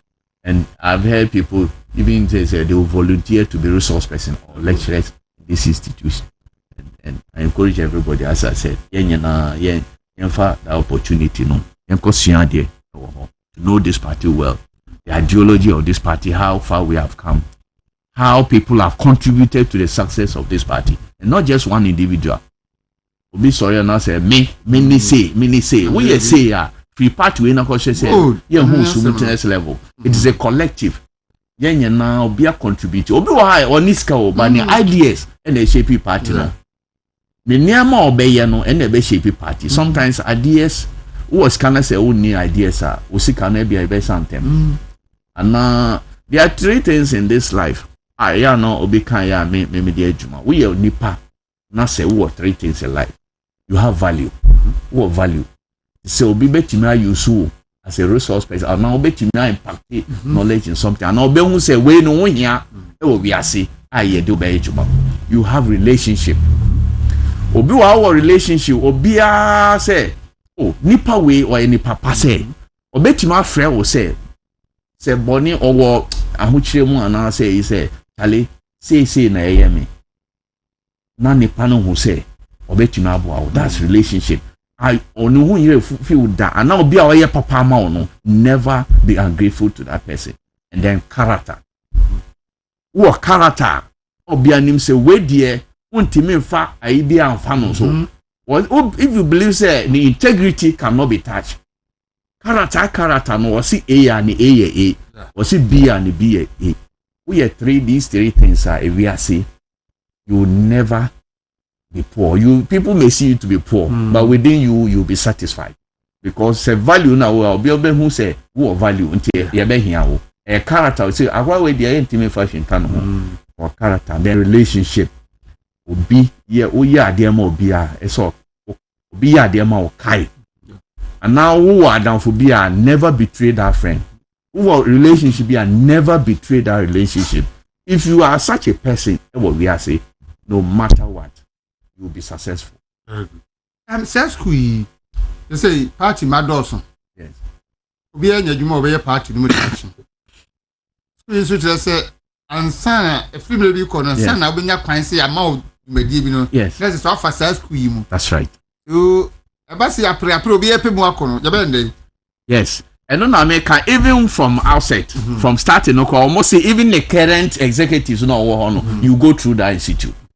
Into where and say by force it's all as a police station it's all school no it will program no more so it's going to teach all this up to date until it will be grouped who region way and they say mona that kind of thing na because it can be done in a larger group the antenna may first make a space in one and if you get a bigger space that would be but it's good to start this way so that because obenya bigger space and some will start here you may not start early nti eno na eche say question na obisa no say obia opese odie you know and dey fa ho you ready say obesua party no tradition enya sa obia nim omo kasa bebre no omo kasa ebia say be they don't know how far they may be the member of this part tradition for a long time but maybe they don't know the tradition well. If you know the tradition well, you not be behaving maybe in a certain manner. That is why people like President Kufuor, friends saying Nana Addo Dankwa Akufo-Addo, President Nana Addo Dankwa Akufo-Addo, Hakma Osu Agyeman no mo, President Kwe no mo. All of them have gone through this. They know the tradition. They understand the tradition. And they may hear about some people. They said maybe I know can any opinion. Papa Bwachi Agyei said the wait. This tradition, if you look at the way people have gone through, things people have passed through, people like Emeya Atakenedia, what he went through, if you know what they all went through in this tradition, Honorable Damboche, their student days, what they went through, Asabi, they were peers at the university when they fought, the way they fought to make sure say we have this democracy and have people in play. That's why some of them, when they start talking in a certain way, and I think that is not doing good to their honor. But sometimes people who say, "Oh, the party no," but and I'll appeal to them. I'll appeal to them. Sometimes Omokasa party they should know how to manage their communication. When at Kennedy, if I look at his history, his contribution to tradition, so Kasa sometimes but I'll appeal to them. Say sometimes they do it in a way emphasis disaffection and between any party members. Because you'll be whether you like it or not, he loves this tradition. Of a tradition way and near more true. So they should not let bitterness be or no be a bitterness ebehano. Ebinumu de omoko. Ebinumu omoko. So when people go and say a leading member of MPP, will be like Dr. Nyahuta Makulo. Oh. A leading member because Obia from the from 2016 on our endorsing candidate since a also that say support to our candidate. So now that's a friend no opposition candidate. Why endorse no all these years or that's so endorse a NDC president. And now media for friend I leading member. I say Nepal way suspension. The suspension is still on. So when they come on what your friend on the kasa sound who the odi pa. So as a member party for one say. They said the way our master started no be and contribute to the party no and the days now glory days now Prof Q was talking about the youth. I think that we have lost a lot of youth because they don't know this party well, especially in this just previous election, this past election. We need to bring them back. MPP used to be a party that youth now a party because of more policies in Nema. I think that we are deviating from some of these, and this institute will help the party to rekindle that spirit. Everyone for Yabrano Ponanim, and so Medin be always say, "Ye can wasm." Chief Justice, Akasa. Na ebi si adena mami wo yesa. Ebi si ense se wo press conference wo kan kansema o kan ne keka ho. Ebi nso se ne kwan so ano. Ebi se wan kasa otunu ho ye beyi wayi bone ne ho semsem bebiri. Waka akansem bebiri ye dinu famu. Ewo kwan ya President Mahama ane NDC for person mutunu fra konwa so nso. Afeli waka studio so on resign ne and resign tuna. But na se me di asem no se le be ya wi ase nyina be hunu kure wo mu. Prof, we follow Chief Justice ni issue no a be sinle. We kwa amede ne fa so ane press conference na no oye ya enipa bi ka ho asem no a. We ni mienu a wo hunu sai wo be ka nsan. Daasebre. Am se be na otweme yansan ni o se bosom me ba ha me be ka se me ka oma ye de nya hunu a ye ka se anka maame no ebe ya so be ya obenya na sumwie nko on resign because wo President Mahama adwin mu no maame no me susu se o hunu se wayi na di dada o ye den o meyi na di because utie se obi akotro petition yes group will be the Shining Star na Shining Star no yakọ Registrar General's Department yakọ hwehwe se eyekuo ben na ya hwehwe mu Shining Star bia nim nti a group of faceless people, unidentified people, non-existent organization ena akọtro petition se yenyi Chief Justice edi ya yohu bebre se yetimi ma Chief Justice sika se jpdm fako ama no ne fabra okoye no o se kakra mitimi yisu ye ni de aka ni nyina me de bre oman no because enye mesika nti monje eno nso no obi se ye nyina so na ye nyina di na Daasebre me de na ma me ka se ma me nko resign bi ni se eye den na koka atro petition se me ma me ma ha bi ni ate committee na me ba no na me hu koka wo ho na me misa na asem e me se date na ma me ma date na ma me ma ha ni e se koka mo mbe fra adanse ni abeka de enti anse so amara abeka de enti a amai pa na ya chichiriza NDC hu na we no a process bi a lead to baby ya can fear several times say the target is to remove Jane Mensah sisi ase dun katia edenis washa ase eboboba nsema a ye can fear nyina say etiefo tifie na say omutia enya bosremu kana ya ye betena ha kan o nipa no ye say de onya obe ye ka che do aye bida ye nim NDC fo ye no omo nanam ye nim omo ye nim de omutimi ye nim de wo omutirimu ye nim omo anu bro nyina ye nim omo ye kan se maame no Jane Mensah ne ye pe na yi na di omo kan de aba besi so utie oman a ye timu a Chief Justice na anka wo no niema ankoyi a obekọ ne ho akọpẹ atentene no ene sa maame na nkasa na no dam esu epe atentene ne se enei goka se maame no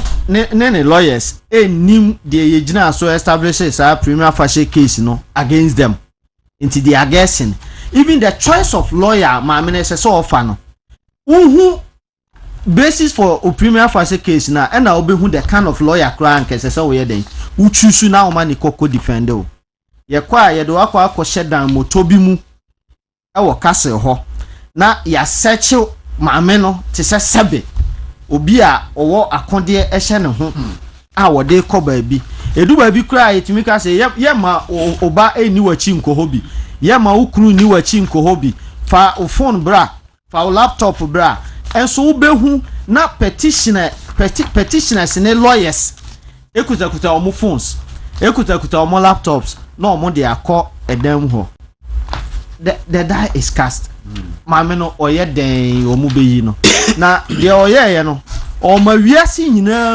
hu ade a ekoso ene obia hu na obia ye din Ghana ni bia ye din na ohwe ene eye Gertrude Tokonu ene eye Chief Justice ene ye de ye no na ebeso obia so uza enu achi yi Bank of Ghana for adi nti ene oman mu ha se ni sisi a obia ni ho a wo permanent job wo Ghana ha se yo sisi a nti se ye ka se adwuma bi wo ho a ye nya politics no ebe ya ye ntwam ya to sisi a obia ye politics sisi a Don Dramani Mahama oman panyini ene ne NDC ehu every Ghanaian so a politician sisi a ya yetimi nti se abasesa na se nanado na de oba ye de a ehese one nanado nyina no ekọ but oba ye nanado budget obeja ye no eno de wantu wangu odi adwuma nanado policies na free SHS ye de aduane buffer stock de aduane brand kwala no wo implementing nanado budget ni wie ye eka ono ne de no wanu ba bia wa shuttle gas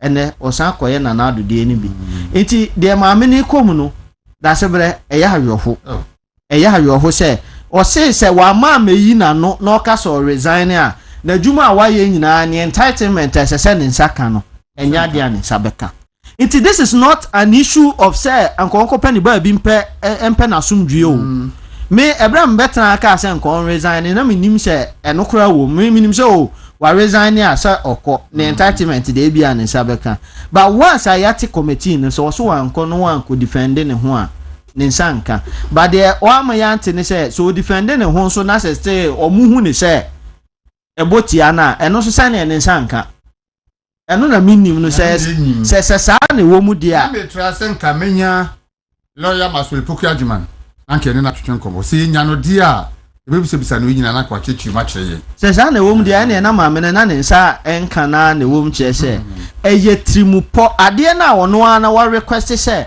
mo ma mi bi NDC communicators ekitakita bi de TV so any radio so ewo bi enso nya ya na kwache ofosu mu aba enne kwache ofosu na ono kasa ma aban no committee na ya te na ɛno na ebe hwehwɛ saa nsensem no kwacho ofusu na san kasa de ma saa committee no ene asɛm a o ma mene ne judges ekokodi ya yɛse ho aba asɛm ti yenyi na di no judge ba ko a no no wo so bia ono wodi ede to nipa na atro petition ne so no ene saa judge no ono san te adwam na wo san hwehwɛ maame we nsɛm mu sɛ enyanya bia wudi fo ana wunni fo ba bia democracy ne ko no Omapanyin Mahama ene ne NDC asi democracy ni ti ase. Omayo madwen se culture of silence omo san de abaga na ha sei. Omayo madwen se omo betete nkofo ewo Ghana ha sei. Nipa san na omufi akonwa so ya form o ya ni abefa. To the extent that nipa na number 1 person a usu anka nanim na obekwa kosu ahwe no. Ono na obekọ ne wo se ye tete me no. Ene ono na ode ni sagu neti a ni sagu neti a wo kam no. Ene chief justice kam efi se Ghana be ye ne Ghana. Efi se ye bede ye hunya independence. Ye mfa chief justice bia emfa sa tete we mu da.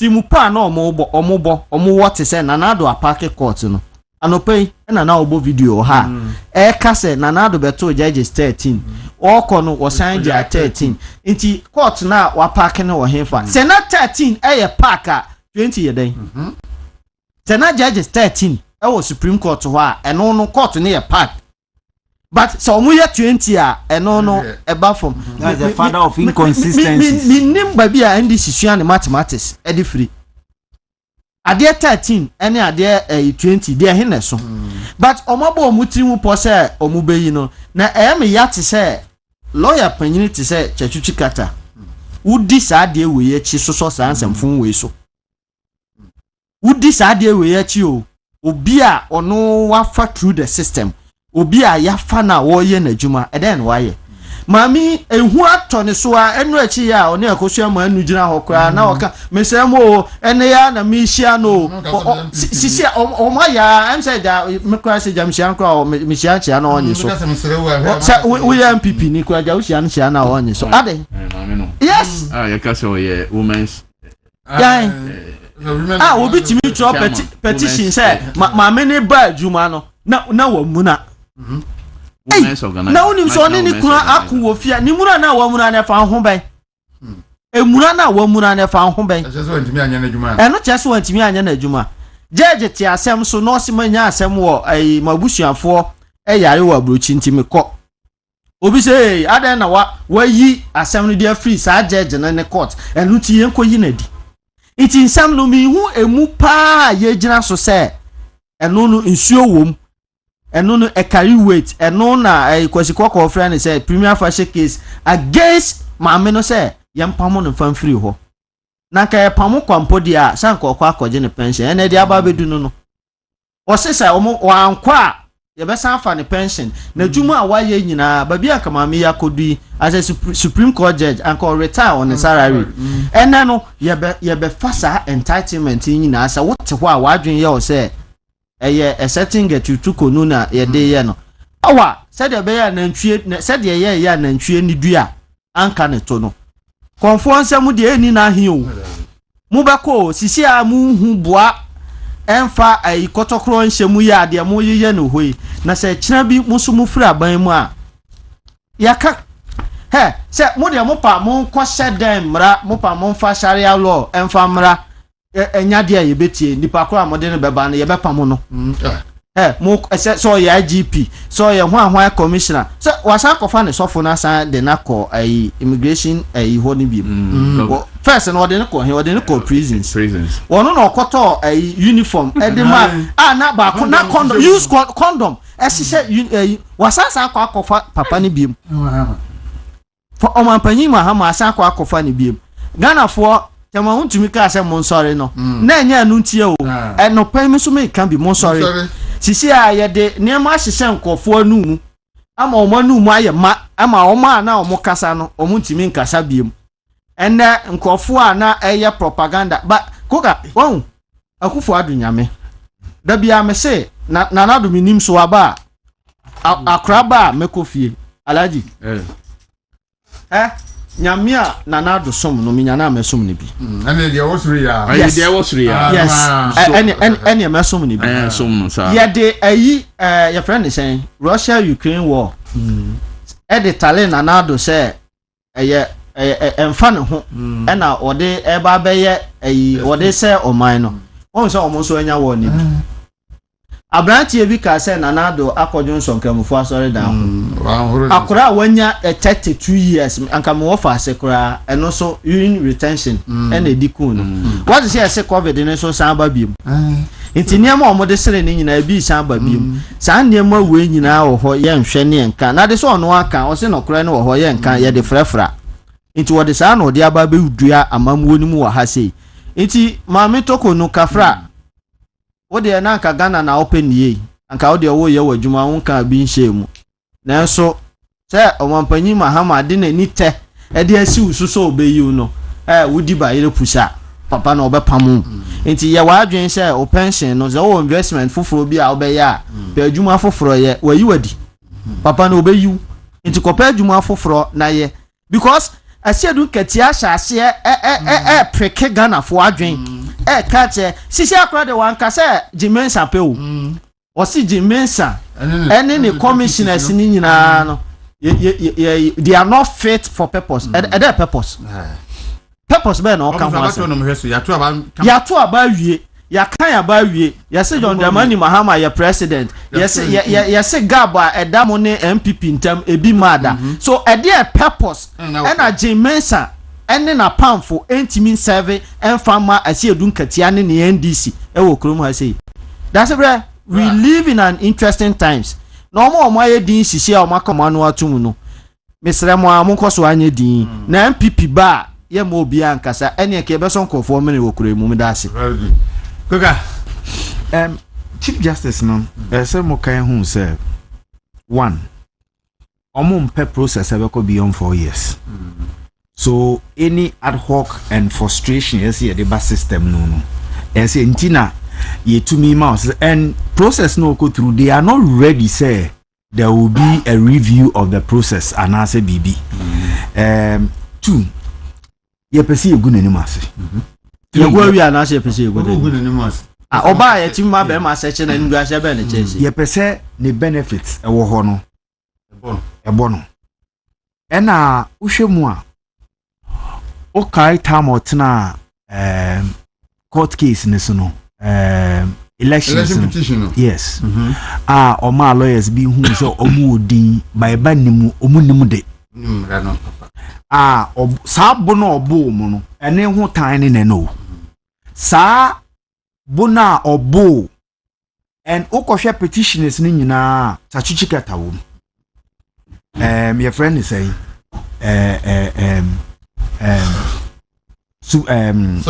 sorry wom abangbagbe and now abangbagbe untumi nkan number of times okotena parliament they be a hospital no nenam only health details cry empathy e de baba bontin now you team the parliament to one in Dubai yes causing financial loss na saa no many nyina ye ba so mo se o trabu na na ba e ho ne ye di o mbeko ebebu o maten se o my gin se Bawumia a peaceful man ne saa no ma enti omubo di omumra na ni bibia na yesi na Bawumia so tenkran mia wo kekosa ansa na on ferment ya me no na o mo che enu ti ne be use trabu na ansa Dr. Bawumia ka se mo frɛ prof K o central okay chatu etro koma ufuo say prison na ye jeli no opanacho yen squash no okay mokai so say sa sentence na ye man no ne sa no ma no or the go court too yes or the go court na and no so trauma kufuo first and sa no dey court no mention that amnesty no rejected yes one trauma kufuo Kochoma president, sitting president. No, Kufuor na a man amnesty amnesty on pay. No beko court. Chinumanso. But near free so yet then cry or jailmate. What you say? Paper so the only wo, ba wo classmate. Chachu take it missy baby a woko bia in sound work order. what the muda who jailmates paper so there na ushia omo no mka so omo no tire mu a ubetumi akokọ sa akwa akokọ che ne se ushia momo nka so dem na die but say court say boni na ya charge no Ideological court no boni no wan di boni se ya ka se torisa ya ka se obi a wa bi so yi ni dia fi ba so o kan so say o jailmate no de no obi ba ka se nam no na da ho so akọ intimidation si emra ne se wa nkọ but in real life there me share oda me no oda ho o yare ye mi hu o pu cha sa akọ nsu aburu no mi hu focus no these are the people that is making the woman's life and these are people who have experienced these things me ka akosi say wo ekodru me bi wo si ade bia ede aye o yamba anye uye so aden na obi a wako through sa process no be dina ho. Do you understand my case? You have been through the process before. Meka say I can say where I can say enye chachu enye tados mahama I didn't say enye chachu enye tados mahama Matthias here onu de se maka ye be start show yi maka say when you come to the best president who is very consistent in his inconsistencies John Dwamena Mahama no kre ema atro yes ehani twin yes ye papa obi obetumi aha hani twa ntro pa do kre ho no John Brown obi ani wo ye bida no ma hwe monhwe nanado 4 years no ni reverse ene de ama Mahama bibia opportunity bia wiase ana ewrade ne ma nanado Mahama ka so be ne better no won so de ama no wuzu won say the same process no de ama no see the na go the same process Iran any your friends saying Israel no yenya Russia ni that the same opportunity anu yakufu adunyame yes so di no prayer unyankopon ka bi ma okay na president otumi send monitoring spirit se maame no aye bibia maninko through the rice process in sa 3 why that place the famous 3 no omote so omu nyina omu hu onsem no mu waja sa ankofo ni nyina say I know you people are part of the situation but I want you people to ensure he goes through this pain no when you then na me catch ni de bia say 2028 send ye TV sa na ye onhwe obehunu normal oye no obehwa say ye frɛ na na onfa ne sa no ye be ebeduru so onye obi obefrɛ no mo sorry am so assistant that man will never change though. He will never change but maame no on to me and resign say let's allow her to go through the process. Now the process should be established. Let me tell you the biggest embarrassment Mahama or frustrating that maame na ka say resign or reject it. Resignation, like I said, so also we go through the process. So go through the process. That is the plan. But how can you reject the resignation? Okay, so I resign until me you can't reject it. Mahama is the whole. Me Chief Justice. 18 Awati committee. Me say my resign me. You can't force me. And them that would be against a human right. You can't do that. But baby, I need of a woo you can hear the call. Now for saying human rights and that's what I'm saying for threatening. Until you catch them and say, Kayo, yes. All right. Mamena 7 dear. Baby, I could do no. I said all of a sudden, Ghana ada. Ubi and Kairi. But in Crofona, ne preachy culture of silence. And then, Omuya follow. Sam Jonah ye lecture on culture on silence. And then on the social media. It was it. Alaji.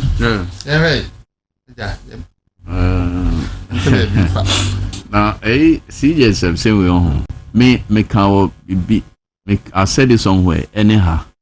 Say at the end from day one, MP NDC or more opposition, you know, or my dream say or more bar. Mami will obey in every office, and you listen to them unofficially. You listen to only two or more can. Uno more kasa, near more can. They say, oh, my bomb, and I can say, Mammy no or bar or mobile obey in every. That's what they are doing. And yes, Sanka, look, article, you see article 146 say, and I say a justice of the superior court or a chairman of the regional tribunal shall not be removed from office except for stated misbehavior or incompetence or on ground of inability to perform the functions of this office arising from infirmity of body or mind. Now, there are short petitions. Me aside the President Mahama. Now, petitions no must be based on this constitutional provision, stated misbehavior, incompetence, or ground of inability to perform. The henna apply to this woman. Your mom is kind of now the bar we incompetent. Stated misbehavior. And lawyers are make sure money now say it's not defined. That is why Article A Constitution said there must be a guideline constitutional to show how bears and with that provision. Even the Supreme Court has given directives say Anka NDCI and the FAMRA. That one was done under previous administration. It wasn't done, and that is I see the reason why. And no I mean who say petitions are President President Akufo-Addo because of this. Say we use our provision where any opaque the CJB why wabo kind of abro and you have not been fair to the particular CJ. That is why this provision has not been activated since 1992. When him say every president who about since 1992 had a petition against CJ. Why is it that this one has not? Because the process in this constitution is so opaque. It said, you'll be unfair to the CJ. That's why, especially when the issues are petition are frivolous. Look, if you take for instance case where some of the issues now have been dismissed and given reasons by President Akufo-Addo. Okay, Professor Azan. Oh yeah, petition against Mamio. Issues now, Professor Azan. President Akufo-Addo dismissed those issues. And my reasons why those do not meet the threshold of removing a Supreme Court judge. Confor we asa regurgitate or more some package or more regurgitation me or there be a 1 minute hour wafe o ma fe sa ne ma no esa de abase yemfa yi ebi yemfa yi ma me we.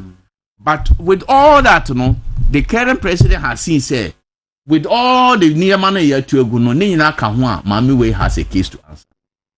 Remo fashi case no ye ka no ya hwepe nearma o so o petitioners no o ma tro nearma bebre etia Mami no based on nearma no aye tro de hin na udi yusu ya say sa back way 2 3 way there Mami ya hwe ni nyina ebi anya papa but way miensa way eno na esa oyi wa no even though you have responded yeah I think say our response no and share na nsimu ye nti bayi wa no efa sa miensa way sa miensa na e determine say o me ya amfa sa mien ana sa issues na mama me no nti ya be man bi wa ha any scan or written here no mama obi 14 yeah ba ho sa mien ma no wa fa mama me no and why allegations we brave. The Mamino Zoria honor President Mahama.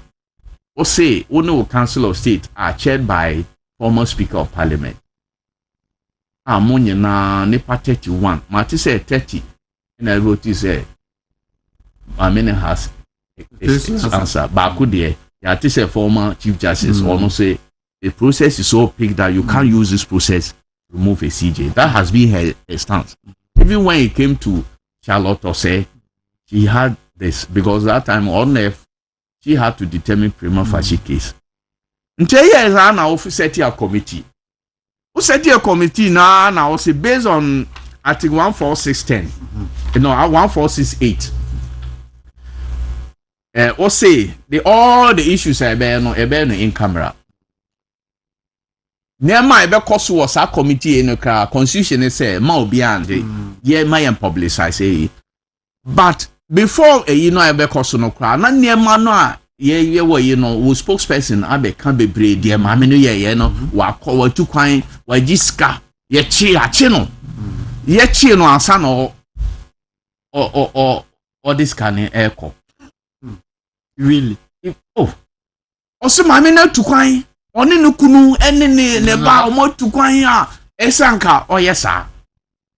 It turn out say near no can. My man has I'll come to that. But let's deal with the in camera.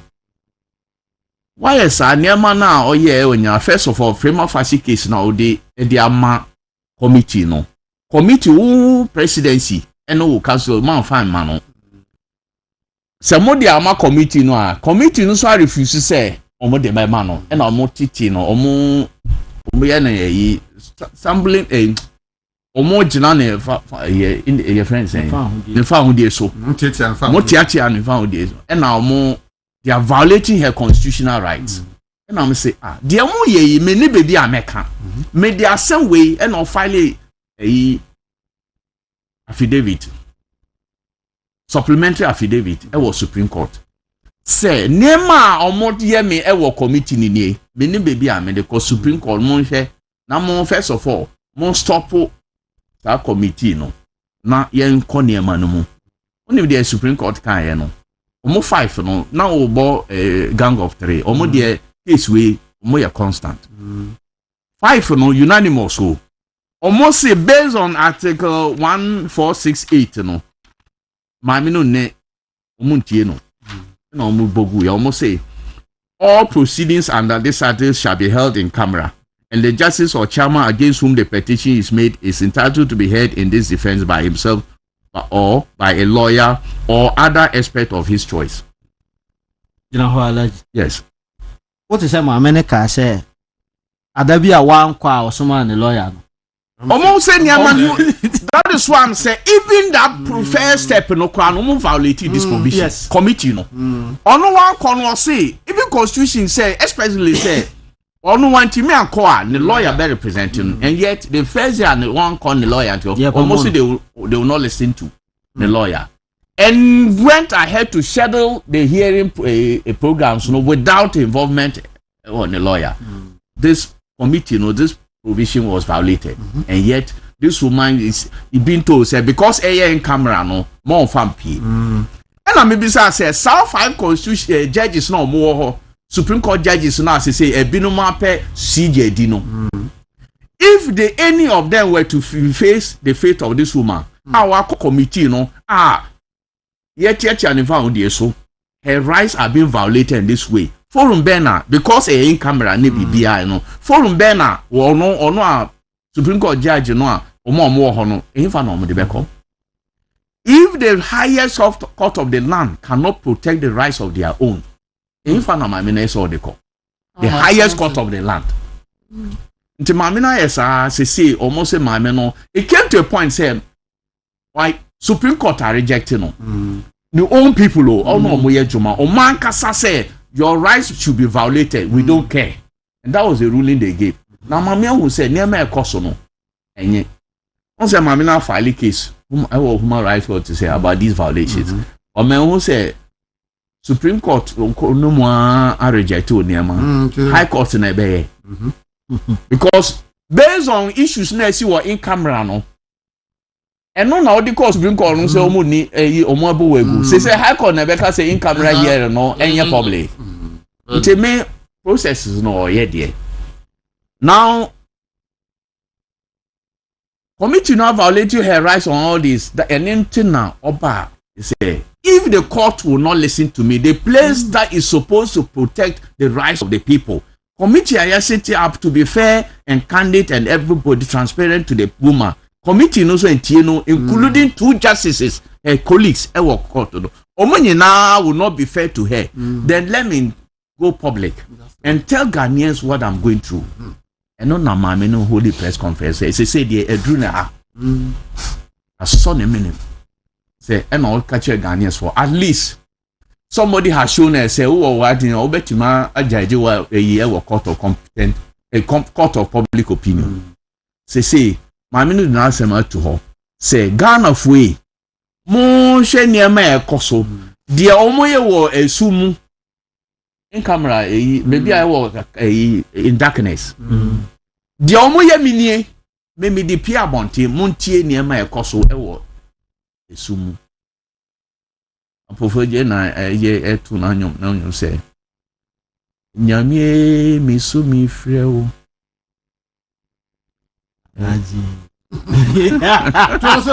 nyame me so ese esum eya dru me se ma no de esum adru no so nto de pie ama Ghana for say mo hwɛ ne ma ekoso ma me no de oye no na ma ya hu say na nyine ya tete the petition wa chro the response no to the petition wa chro say first of all almost say me tu kwan na e ma me $14,000 me call ye no ska na me di ye no the aka ma dini na manfa bi amba na me so ebe me ba ye omo ma me 14,000 me call ye me di a little over 4,000 so the 4,400 something 12 and me buy ye and me say 9,588 Edia bra the second day all report to Ejuma no so that allegation no fall flat the second allegation mo ye ne say all too kwan no esan ka oni ni security eko na ode ne kunu ene ne ba na eko ye omo ka asem ne say one trip na ode ne kunu ene ne yiri nyina ne ba nyina ko ye press conference so che mo say at one point because of article 71 office holder and also the conditions of service for the office he's entitled to every year bia so is entitled to two kwan either say oni obi a ono a open or the bed two kwan no two kwan so a plane or be fa no sa class no say a business class or first class so sa ni pa no bet na ho but per diem na e be ba no ye ba ma half to ne partner na ne ba sa pepepe na e ye no o sa kire say she didn't travel with both at the same time said the about for speculating no say she was entitled to only one and all the me no call ye first one or the niku na call ye one entitled to rules and all the call ye second one and all the buy call ye the allegation also are falling flat. These are the only allegations are personal to her in the petition now you're reading now. The other now your decisions are all taken with these same Supreme Court judges. Day and now somewhere fan no hono say we no we na no say bondi bonibia. Why will others now only other judges as say omoto tiano omo kasa omo cho omo ye bibia tiano onu omo an omo tena so omo take decision. Why is it that those decisions are being used against her?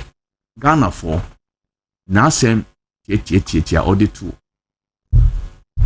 eye essential phone enu ani o Ghana for montie no na se bonia me the oye should pick the conscience of the president, the council of state, the judges now nyina and omo nyina omo ye involved to pick their conscience. Say if the Supreme Court, the head of judiciary, the third arm of government cannot be protected. When I say protection, it is not about favoring her, but going through due process.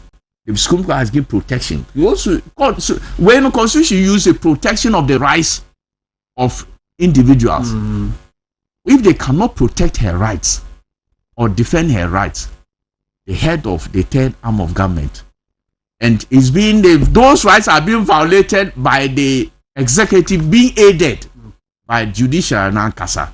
I think this country we are trekking on dangerous grounds. Many Prof Q Kanye, Memakadada. If the process today is so opaque that you are using to remove a chief justice, and you think that after removing her, you take a constitutional instrument to Parliament for them to now show how a chief justice should be removed. Because if you think that the process is not fair, this constitution has not been fair in a way you be remove CJ and the Monjai way now no right way so that if she falls within those Niamana Mode Banoa, then she can be removed. So say how are you going to misbehavior and only the how is it defined?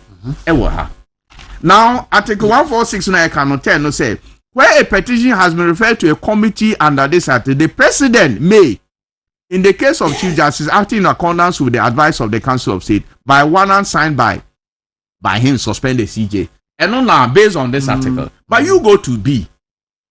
Or see, in the case of any other justice or superior court or a chairman of regional tribunal acting in accordance with the advice of the suspend that now there's a provision like I say Yanko 29 article when based on this provision I'm just suspending them, but let's go to article 296 of this constitution.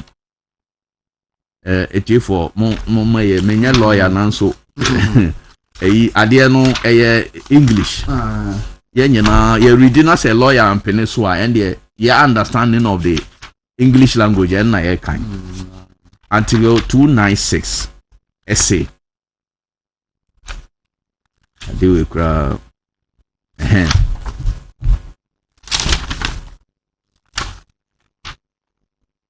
Okay. Almost where the constitution or in any other law, the discretionary power is vested in any person or authority. Say the president discretionary power say obey fanif prima facie case. It's discretionary because other president from before up to now, Rollins kura Agyei one fine year juma. Ono ayes wo ye military e kura no ba buga kwa. Ono kura one fine year juma. Daasebre adafo. Ono kura fine year juma o. Ye ba Kufo. Ye de ba Kufo fine year juma. Atamil sir, okay, I'm not a cat hunter. Yeah. Almost say down so the same plan omo yes omo yi Georgina Wood. E wo opposition. But ye wo president or no or ye lawyer, professor of law no.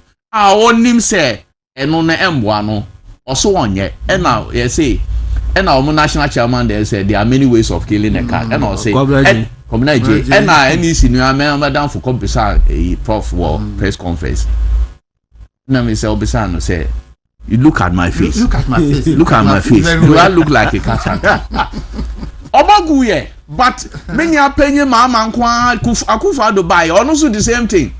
Oboguye, many are paying mama nkwa there because of plan omoya from beginning. Almost say mami we esoko. And these are the name of year. Share article 296 now make also where in this constitution in any other law discretionary powers is vested in any person or authority. See where the person or authority is not a judge or judicial officer there shall be a publishing constitutional instrument or statutory instrument regulations that are not inconsistent with the provisions of this constitution,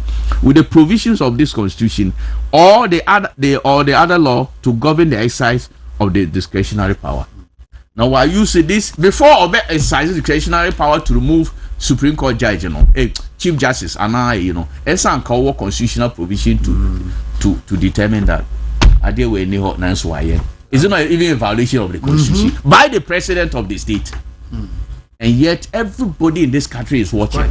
Lawyers also for their bill obia ayeko because aye get through tokono ente and and I say I have said if these provisions are our constitution here unfair, stop the process and make sure say why guidelines. If one yes, so the way you know, who call your guidelines say to protect your CJ no they ban and fact.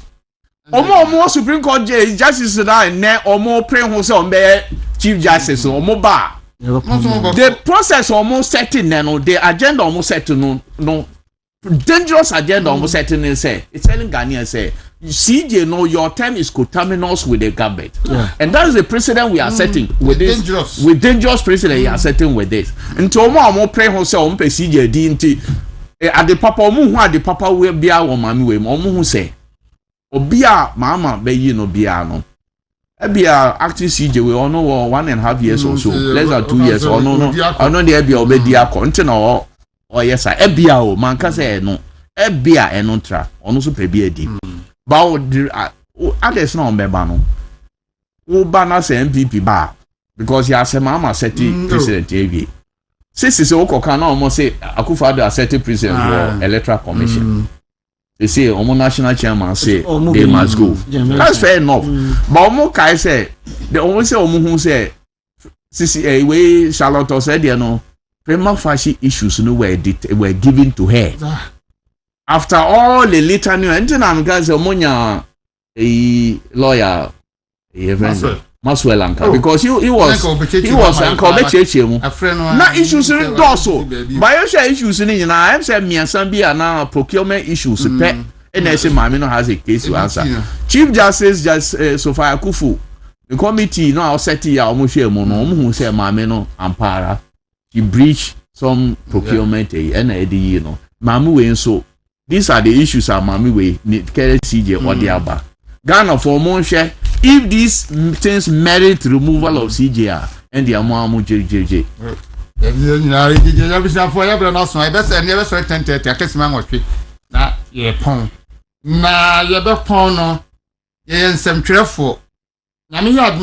Monday. Yes.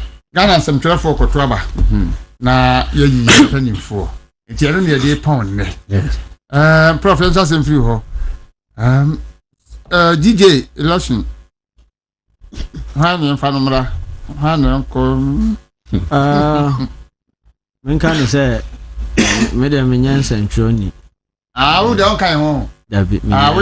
We party. Communicate and pam. Nti. Oni koka. Mona monya moya nti oni alaji mon kamo asem.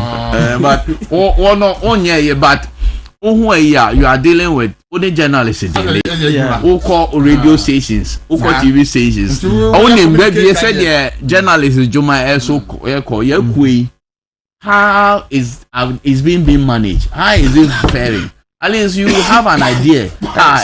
Well, you will not decide who will go with, but you also have a bite as to whether you're near my Koyana Zenko. Maybe who say more current president. Matter so no be age na but mini pan minimum no. And I would tie from one komo ya didi na say nipa dodo na so nhyɛ da nim nipa no. Yes, it is yes o ka say menyo omumi no assessment kwa na ba ko pe na minimum no. Okay. Omo amino omudi nkomo na so no.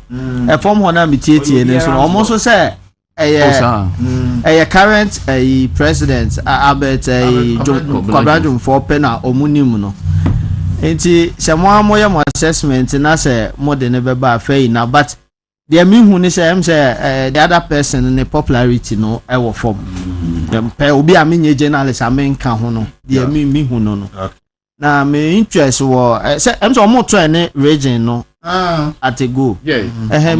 Minu abako contested was Central Region. David Agyei Tete as a regional chair. Nti no mesre yenu anum semtro for. Also on kasa. Say oh yeah campaign about. Say ya nka o nya opportunity to. One kasa. Oh yeah campaign. Eti mesre semtro for say mo retain mo president no na mo bia so minia David Agyei Tete so Central Region. So na ono so mo maintain no e dey ama ono ne current president o seeking for re-election current chairman of Central Region. Nti e besre tie for say ono so mo nya na dom na motoma e be sia.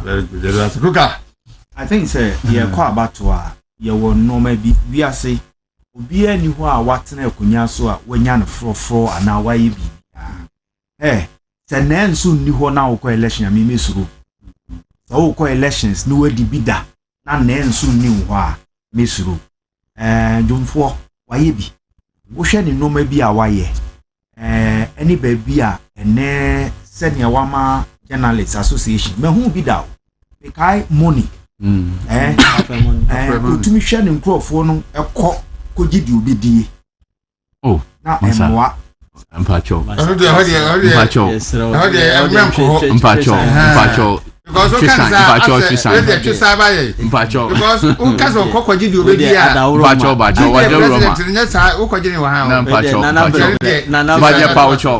mpacho sanya mekan one can ye man kan ye ba ye ni nkrofo a no mo interest over CD that's better.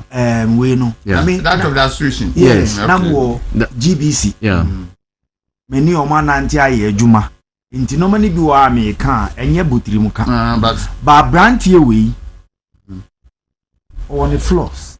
But we share currently elections now all come. Policies need no more DSC so. Listen. Assembly BCB are journalists need dimu. But when they can't journalists as a man.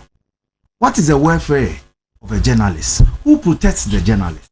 How is the association well protected in terms of even kuonumu ejuma omoye omo remunerations? No see a honor de befa. Mo man a chance. Na money in ejuma. And there is one gentleman, I think so for Eastern region. Kudako. So organizing secretary. He's a fantastic guy. He is a fantastic guy. Minimum Eastern region, minimum more. And better. And so GNC. Yes. These are people I can vouch. Yes, I can vouch for. Me who am one any send your mukra. Nipa so nya kra senia wo kasa no. Emma at least uni nipa kan ko ekọ anim. Nti oba wo ye journalist bia no entina ho enka se me nkoto bi. Because Ghana elections and any yet you are all involved. Mo nyina mo mra together na mo take a decision e betumi ma mo kuo no aye baako mo di nkan. Yedase. Alaji and I'm going to be custodian newspaper. Say 4 point 5 point 5 point 5 film. Now for you, campaign manager. Oh, that be a story. A campaign manager. Story now. Me so me who ya say we a journalist ya. There we are the Jumaya information. Any stories are any DDD. Na men ye you know 5 points in all men call because they brand new. I will not go through, but I'll just testimony. On say June 4 oba no na amanfo bebre say na ni sagide we e wono mu gide papa bia wono mu o wa ba the last 3 years wa show say Juma no obetimaye onim say the Juma no look me my Juma we actively at least from 1999 am I active as a reporter. I'm a reporter from 1999 up to now. The opponent, no, I have never in my life seen him anywhere as a reporter or anywhere in my life until recently. And no crap, me come me bomb 5 times a day. No crap, I have never seen him in my life say we call press conference and now we're reporting many nashada. It's not to say Jomano or it is not somebody I know. He's not somebody I know. I don't know him. All these years. The other one. And American. Minim no. No kwe na American no. No kwe pa American me di Yankopon here 5 times. From 1999 my active. My active Juma we mo. I have never in my life seen this man before. No kwe na American no. Say you know I no press conference bi and then say press conference ka. Me a reporter, be a editor. Emedru ne me hu ne da e wo sa profession we e me juma but my artist say no we juma in fa me hu the bidda but I can bear until obi as you nim no be dey bear testimony about the person then no mean to me yet a year about him mean to me can ask him whether any papa or any papa no mean to me can because me nim no at least I bet there me nim no over the years I was be DJ president for 3 years. Look, for many years, and now you na to say a woo. You cause slappy journalists be a action be a your president beteki. Ya who be that?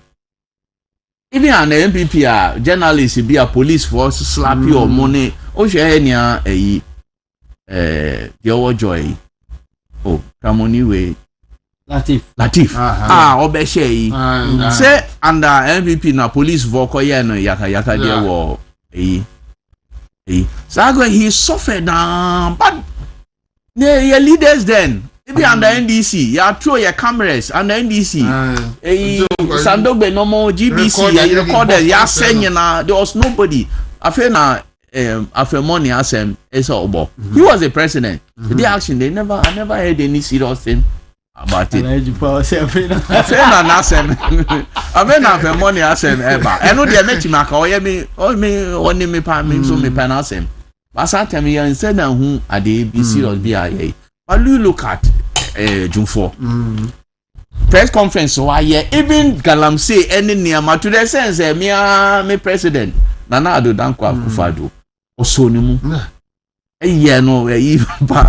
to the sense people were not happy. But that's leadership. Or shows Agyei Galamsey was disturbing us. President Akufo-Addo and the president are two on the line. It didn't work the way I open. It was a fact. And all come once. So it is this shows say we no obia nim juma wa over the last 3 years say we do at least he has spoken a lot for journalists.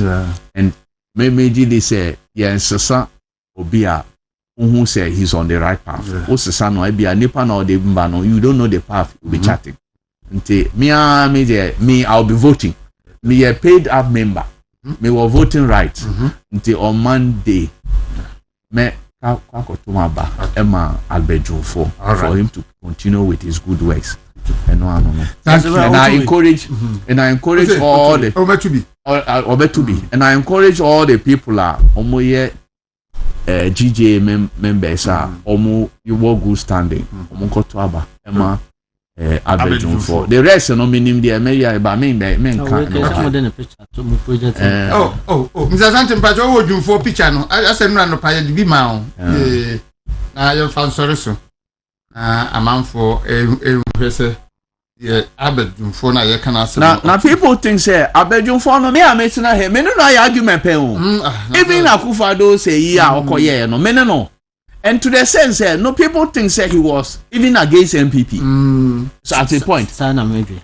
Sana even and now and these people think say even today people think say it's against NDC because of Nyama but it's not somebody any politics intra. It is about somebody who will fight for the rights of journalists. We have suffered for far too long ago.